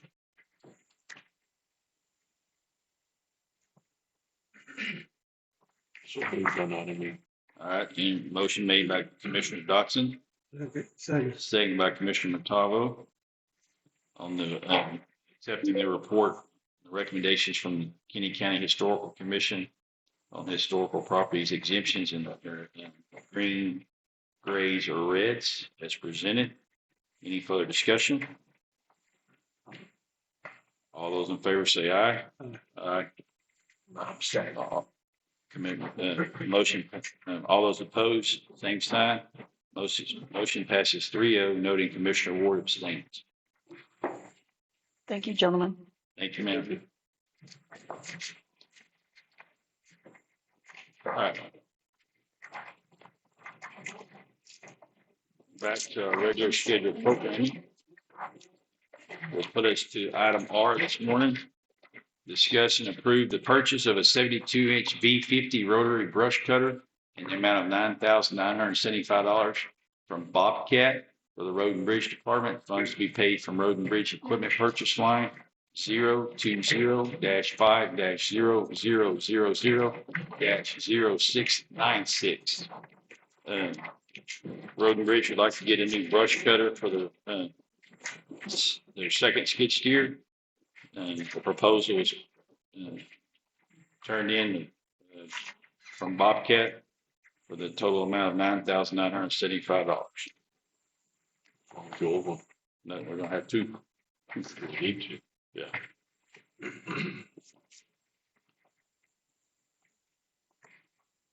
Mr. Tabo, you got anything on this one? Yes, sir. Road and Bridge? We actually really need it. We could do more with both of them. We could even tackle the detention center. Mowing the ditch center, mowing the dams, all that stuff. You know, when we move the detention center, I was thinking, would it be possible to, I think we paid, Mr. Hall $2,800. 2250. 2250. Couldn't that be recuperated for the road and bridge to buy material with? Road material? I think we just had it in the building maintenance funds. But, I mean, look at adding that to your budget. Yes.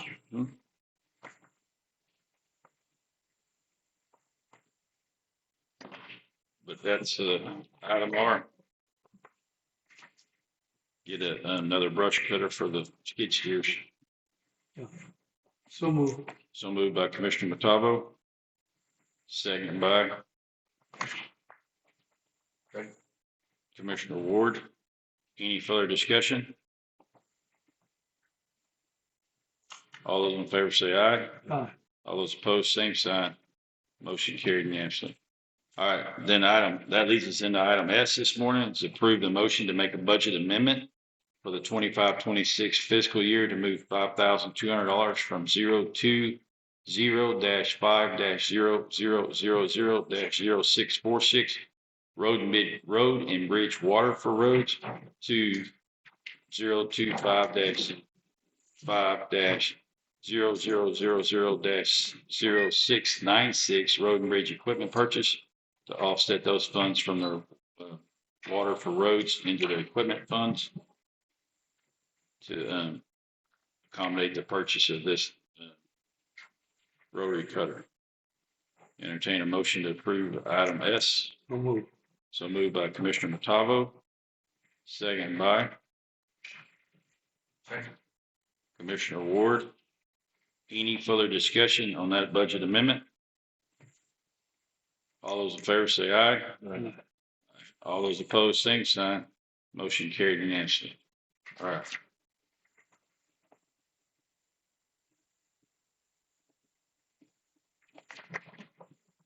That'll take care of that. Item T this morning. These are going to get interesting. Discuss and approve proposal from Otis Service in the amount of $34,703.82 to remove and replace the flex hose to hard pipe retrofit on the elevator at the Kinney County Courthouse. There's the Otis guy. Good morning. Now, let me mention that like item T is that item U would be an alternative fix to the elevator to maintain with the flex hose.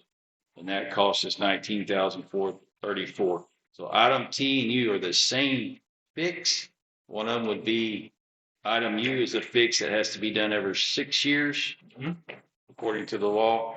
Item T would be a permanent fix to where we wouldn't have to incur that expense again. Right. But our last time the hoses were replaced were in 2018. So they're past due. So item T and U it's the same fix, whether we want to do one and be done, or we want to do one now and have to do another one again. That's why I want to bring that up as we just talk about. We're not talking about two different repairs here and adding those amounts together. One is an overall done fix, and one of them is the every 6 year fix. That's reasonable. Well, no, those are our two choices there. The third one is a fix that we got to do. The third one, item B would be a third fix that's totally separate from these two. So T and U are related. All right.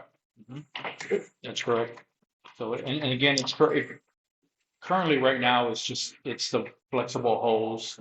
So those eventually with all the usage of the elevator pushing back and forth will deteriorate the actual flexible hose. It's more of a safety issue since it's past due. Byron, who's your mechanic that comes out here from Otis, kind of let me know. He goes, I'm coming on my next cycle within my quarterly visits. He goes, we got to make a decision on that because he has to uphold his oath on that. He's going to have to shut the elevator down if we don't get that resolved next visit. We'll also be the one to repair the actual hose of the elevator. It is a two-man crew, so that's why you're looking at the cost of involvement. It will take about 3 days to complete that, so the elevator will be down for 3 days. If you go with the less expensive one, which is replacing exactly what you have now, probably about 2 days, depending, give or take. So the electric motor and the hydraulic pump are in decent shape. They're running, which are good. That's a totally different conversation, which I'm looking at what I would recommend down the line, maybe is a capital planner of eventually having to replace that whole motor and oil tank and stuff down the road. But that's something, a different conversation that we can have, which is going to be by far a lot more expensive to do that. Right now, Cylinder, is it?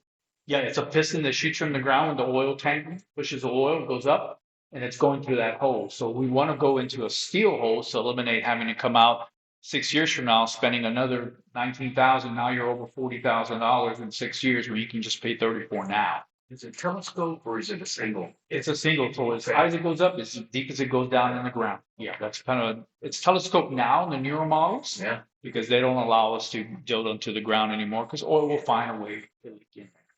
Right, so that'll be the key thing there is that's gonna stay the same. We're not gonna touch that when it comes to the valve that we're talking about now. So, Besides about, what is the life expectancy of the equipment that's there? And the warrant or which investment? right. Which if we're looking at a total replacement. Correct. So modernizing the elevator will involve, keeps the elevator casing. It'll still keep the same thing going in the ground. That doesn't change. Yeah. We're just changing the computer system in the tank. The car. Yeah. No, not the car, not the elevator car, just the equipment. When you open up that closet and you see the tank that houses the oil, Yeah. that'll come into a smaller box. And then that big old box on top of it will be smaller, where everything will be to where he can stand and not longer have to climb up the ladder anymore. Everything can be resolved there, or we will stick the tank in the pit. So whatever we see physical, but that's what we call modernization. Now, when we update computer system, we have to change all the buttons in the elevator in order to interact.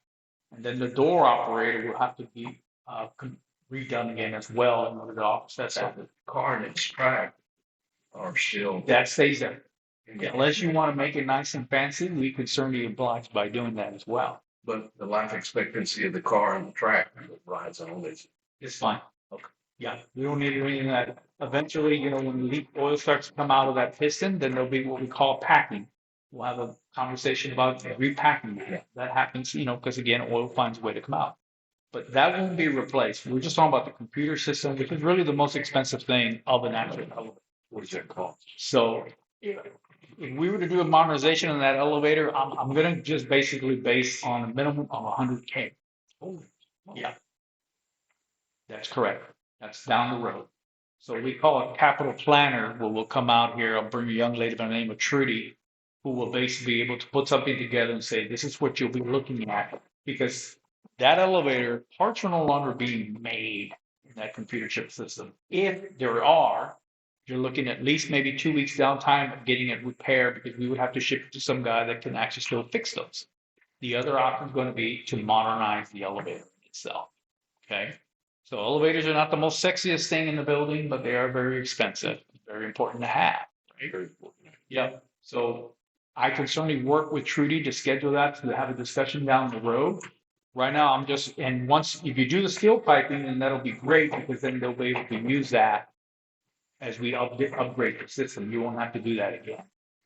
Okay. If you go with the flex hose, she's going to add on, you're going to have to change it to steel piping. The sizing of the piping is 1.5 inch to 2 inch. So we will eliminate that by going into the steel piping now. Save money in the long run. Well, my reason for asking those questions is to make sure we're not throwing good money after bad. in 4 or 5 years, the whole Right, car and tracking. right. No, that makes sense. And that's a good decision to think of. I can set up to have her come out here to do that. And then be able to have your choices now. If you want to put a hold on it for at least, it might be 2 weeks to get her out here. And she can give you an actual proposal of what that will look like to monetize and get it all done now out of the way. If that is an option you would like to see. Well, But the car, piston, track is okay. it's fine. That's fine. Will the money come out of, building maintenance? I'm wondering if it would be better off like to do the fix now and then in next year's budget. When we adopt next year's budget, we have that plan, say about June or July. The estimates there, and we could put it in next year's building maintenance funds to say, hey, you know, this may be something when we go to our PFC meeting in our workshop here in a minute, maybe something we talk about capturing, you know, part of our PFC money, saying, hey, part of that could be updating the elevator. And it does meet ADA requirements. Yes, that's correct. The actual code is 17.1. That's correct. So you're saying, Judge, to go with the less expensive one now, then No. I'm saying, I mean, if we could do the 34,000 now Mhm. and it be captured with the improvements of updating it next budget cycle to update the motor and the pump in, Mhm. and then we didn't alter our 34,000. It's not like the Commissioner was saying we didn't spend 34,000, Right. and then we ended up losing $20,000 worth of that work to do the Got it. upgrade. I don't want to do that. If they're going to be associated together, and we got that $34,000 fix today would be useful and be Towards the 100,000. no, Yeah. it wouldn't go towards it. I don't think, would it? Yeah, no, it just means you won't have to pay for Yeah. that section. Again, I'm Take it giving you down an like estimate amount. Right, so It take could it down go- like 77. It could be in that area, or it could still be over 100K, depending on cost of steel and stuff. You know, the equipment, everything changes from year to year. So that's where like, I mean, if we're gonna have to spend, say we spent the $20,000 and we gotta redo it all, you know, we spend the 34, but we gotta redo it anyway.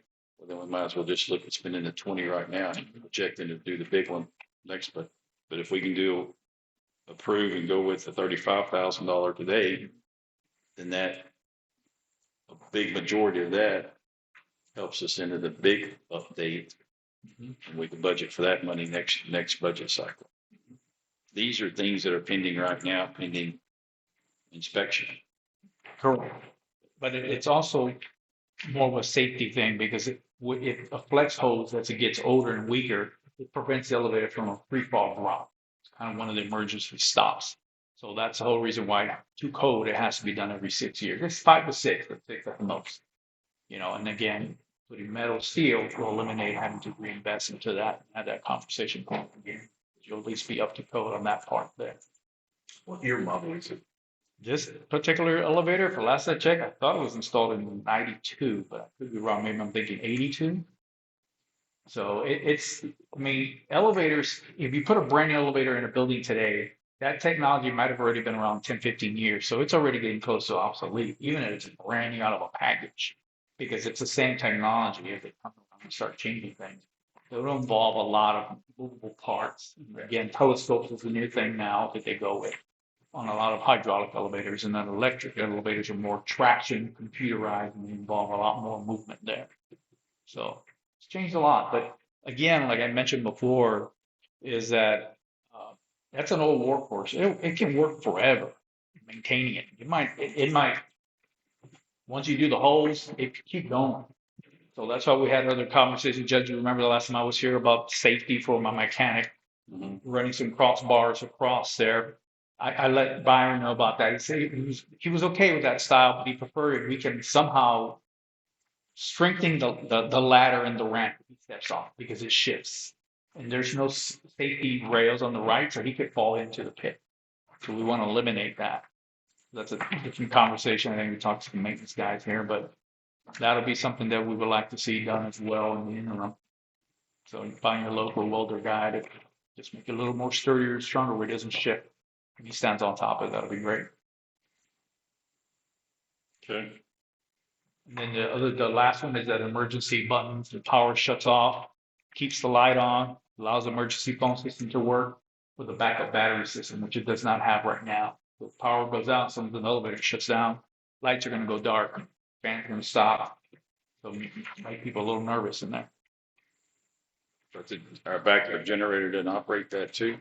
My understanding is it will not. It's my understanding what I was told. That's why it comes with an actual safety battery to keep that going. It's, as far as the generator covering, it does. Well, okay, Yeah, when we wired the building, that was one reason we had to, it's 220. okay. And it was the only 220 item in And, the workout. and then What we did, we shared the generator that is a 220 with the jail, and it powers the elevator. Okay, But yeah, that was part of the. okay. Yeah. Good, that's good. so item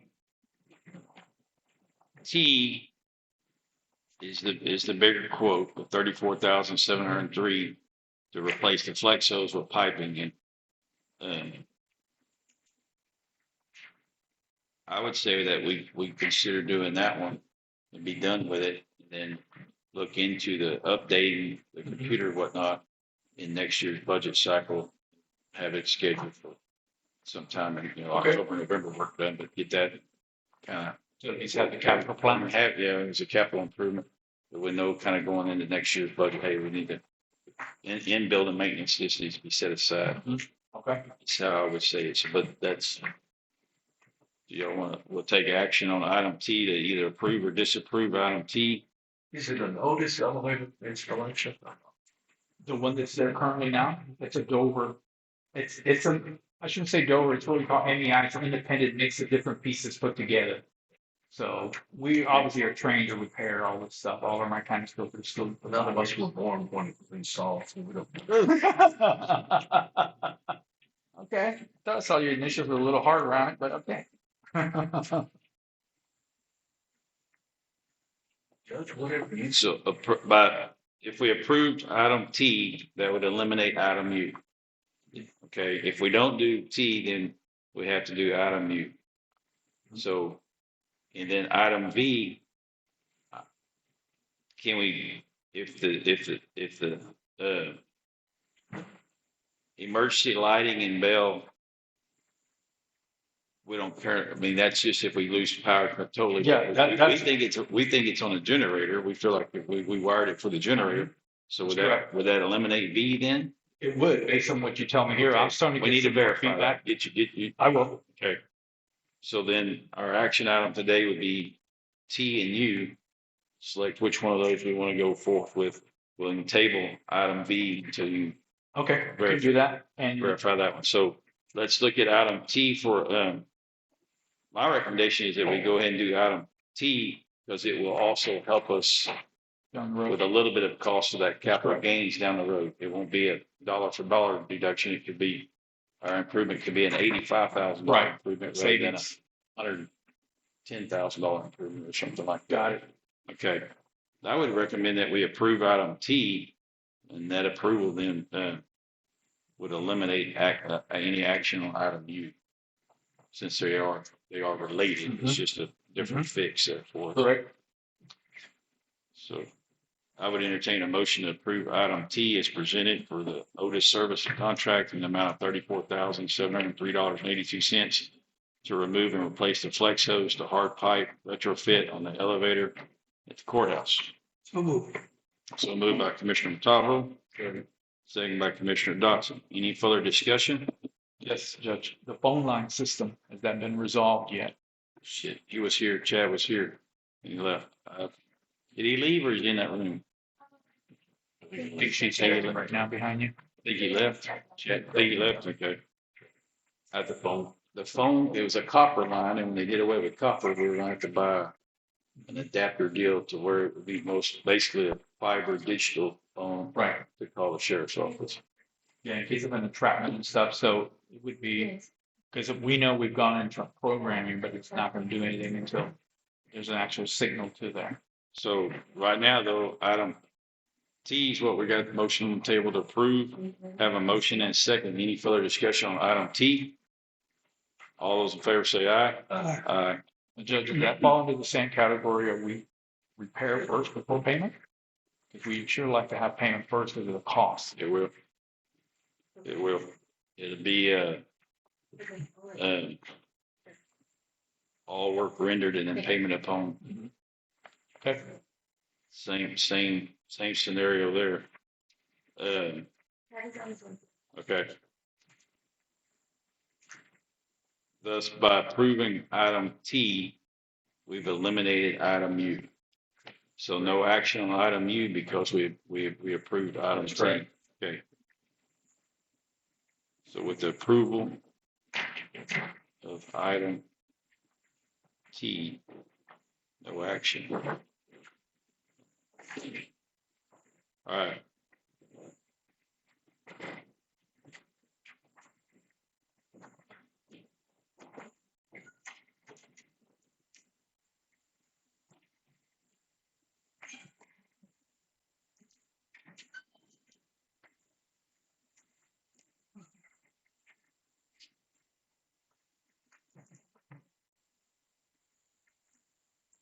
So, and then just to cover the process while we wait, so once all that gets situated, one of my account managers who serves with me will reach out, set up a date and a time of knowing in advance when the elevator will be down. So you just kind of let us know if that's a good date, it works for you guys, it's not involving a meeting like this. Certainly like to make it the slowest day. So never be a Monday, that's usually the most busiest days for us because of over the weekend stuff. So probably like a Tuesday, Thursday time frame, what we'll be looking at, or maybe Wednesday through Friday. But it'll be done to normal business hours, I mean, at 8 a.m., 4:30 p.m. Okay.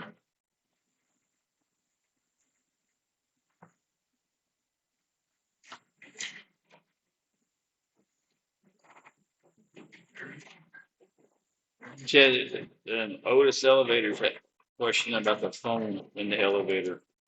How you Have doing? you Frank, Otis Elevator. Yeah, it'll just be a two wire circuit. And it's, but when would it be connected and ready to go? So we can make sure that it's working As soon properly? as he signs the paperwork, they had a problem with the writer. It's a 1-year contract. Oh, okay. Remember? So there really doesn't need to be a writer. So we can just sort of, Okay. yeah, all we have to do is sign it and they can get it here within about. And they'll install and get it going and give, as soon as we know that, of course, probably when we come to the work, we can knock it out at the same time. Unless Byron's on his normal route before then they'll stop in. Program, make sure the phone is working to contact and program the phone number of the police department. Sure. Okay. So is that initially why the line quit working? Changing of the phone system here, it nothing to do with us. No. So From copper. copper, The copper line. Yeah, it was copper before. Yeah, because a lot of AT&T and stuff, they're getting away from copper. Yeah, they shut them all off. Yeah. And It was charging a lot, arm and a leg. People weren't dropping still.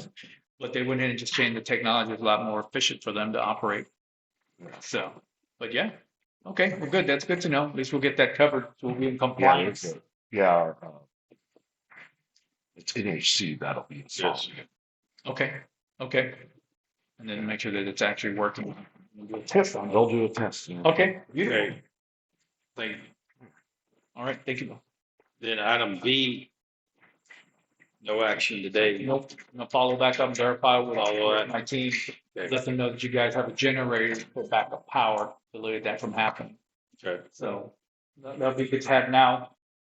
If power just shuts off in a certain area of the building, the generator still kicks on. Or it's only if the whole entire building goes down.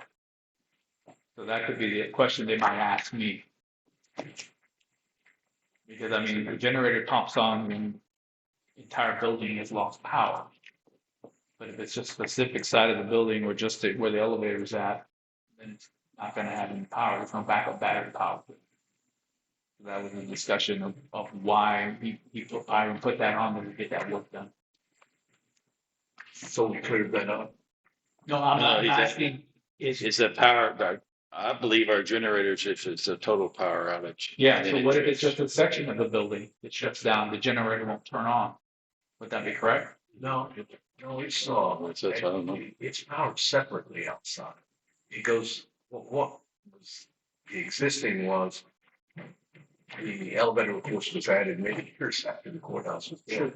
And it had its own separate 220 circuit, Okay. from the power source. Okay. So at the time we, installed the generators, a year ago, we had to have 220 power, going to the jail, for some of the air conditioning system. And so we knew that that required it. So it actually shares power with those air conditioner units. Okay. The balance of the building is on another separate generator. Does that help a little bit? Yeah, so basically, for me to understand it is if the power goes out with the elevator, the generator is gonna operate Yes. the elevator separately of the entire building. Yeah. Kind of like your dryer and your one. It's totally different switch. Got it. I'm on the same page. All right, that's it for me. I had to give it the chronological order. You took me that long route, but it's okay, I got it. All right. So once we get that signed document sent back to me, then we will start doing our process on Okay. scheduling that. Perfect. All right. Thank you, All sir. right. Thank you, gentlemen. Have a wonderful day. All right. Becky, make a note that we need to chase down that NHC, the phone bill. I've never seen something about that. It was a contract review grant. They were going to switch to just an annual contract and not do a multi-year deal.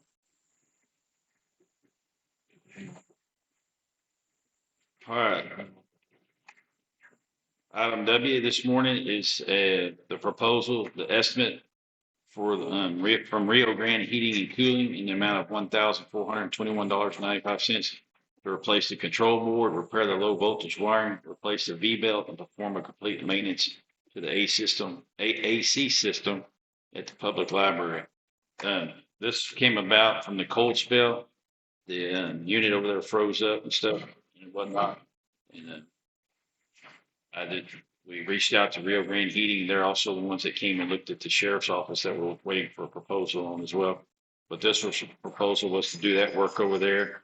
The control board, the drain tablets, the V belt, freight, labor, travel, and so forth. And I said, well, we'll just put it on the agenda. Those ladies weren't freezing down over there. It was like 64, 65 degrees in there. So I said, I'm not going to do it as an emergency deal. I'll just put it on the agenda because we were just this close to the agenda.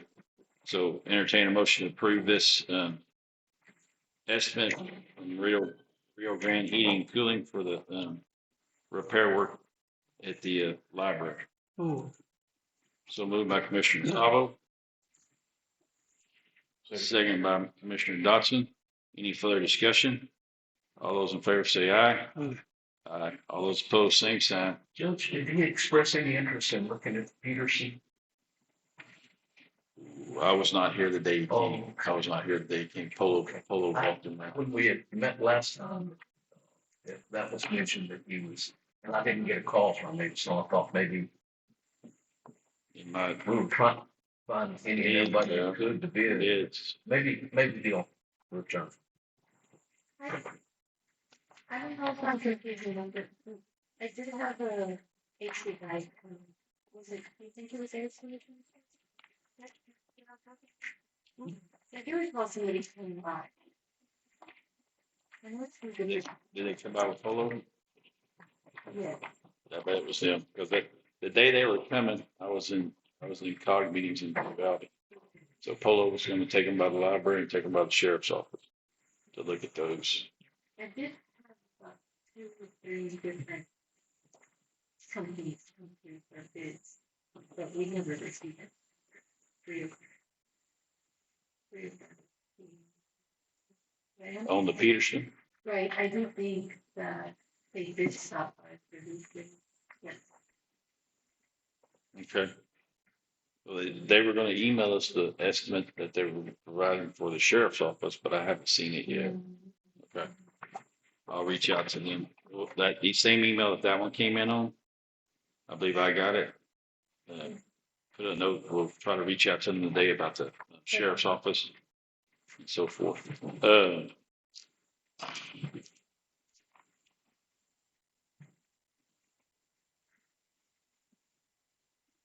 Next will be item 5, previous minutes. We have minutes from January 26th on item 5 this morning. Regular meeting.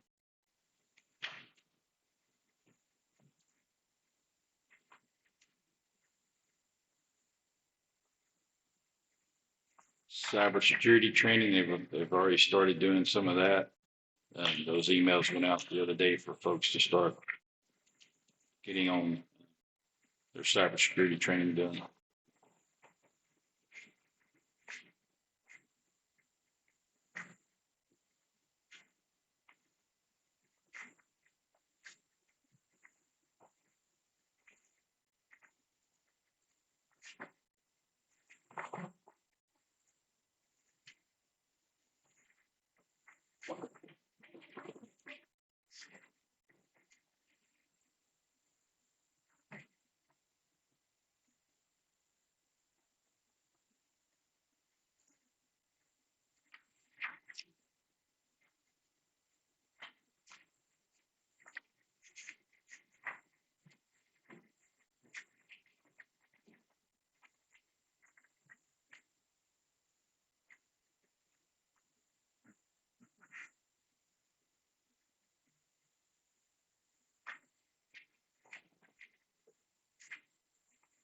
Motion to approve the minutes of January 26th.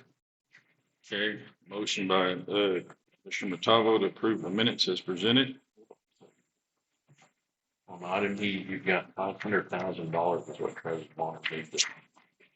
Item E, It's 500,000, and you might have it bond for the purchase of a trust property.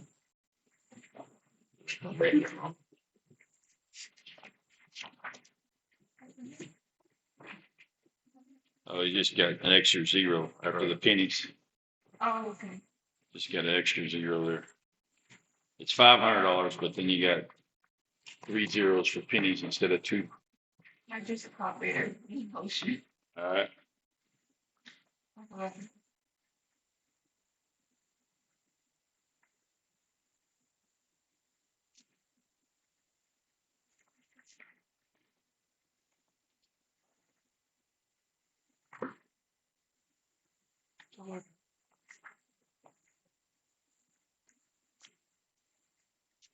Okay, I have a motion to approve 5A by Commissioner Matavo, second by Second. Commissioner Dotson, noting the change there on item E. The $500 is correct. It just has an extra zero Right. in there after the cents. Makes it look like that. Yeah, it does make it look like something. All right. That's the only change I noted. All those in favor of approving the minutes as presented, noting the change on item E, say aye. All those opposed, same sign. Motion carried.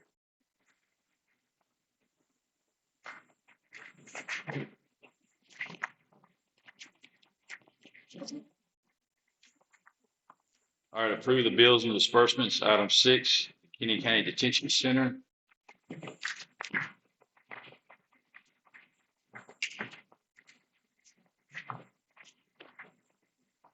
Don't have any of those for the detention center.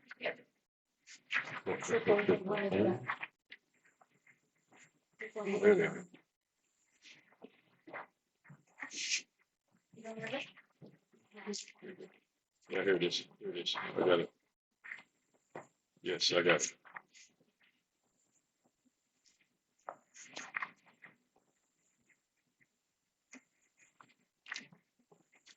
Motion to approve the bills for the detention.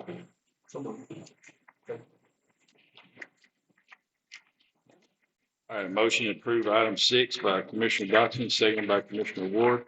All those in favor say aye. Aye. All those opposed, same sign. Motion carried. All right, next is item 7, to ratify and approve all claims and bills, including payroll for Kinney County budget 2025, 2026. Gonna have an extra sheet here, Yes, Simply- I forgot to add that to.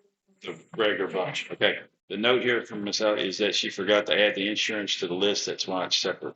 That's why this short one right here She just forgot to stick it on this one, so there's two.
It's a hopper, soft water.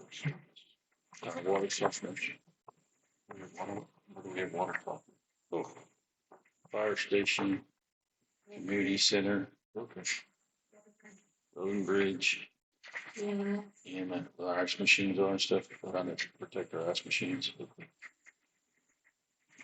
And then they provide water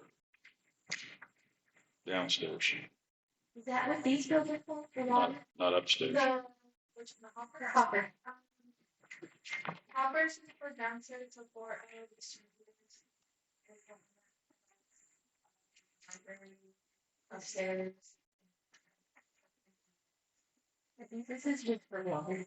No, the 100s, the 160, 118s, and 126s, those are gonna be their monthly services, because they come and provide the salt Yes. and so forth. So those big, the biggest, yeah, the bigger ones are the monthly services. That $29 is probably just for actual water, like downstairs. Yeah. I think there are water downstairs.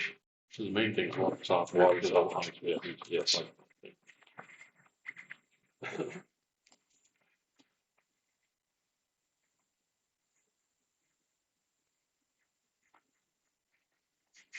Where's Terry County? Oh, up in the panhandle, Way up there. like 6 or 7 hours from here. Yeah.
These ones are good.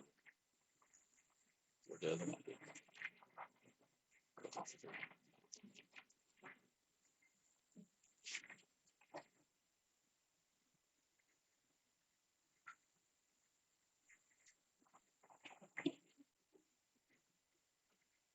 Need a motion on the bill? Yes, you're ready for it. Item number 7, I move that we approve all claims, bills, including payroll for Kent County budget year. I have a motion to approve item 7 as presented by Commissioner Ward, second by Commissioner Montalvo. Any further discussion? All those in favor say aye. Aye. All those opposed, same sign. Motion carried unanimously. All right.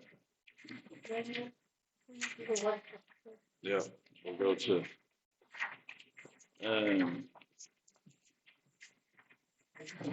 item, nothing to be discussed in executive session this morning. I'll entertain motion to adjourn this meeting and we go into our PFC meeting. We have a break in second. Yes, executive session? Okay. All right, so we'll recess. Recess at 11:36. We'll call Brent, talk to him.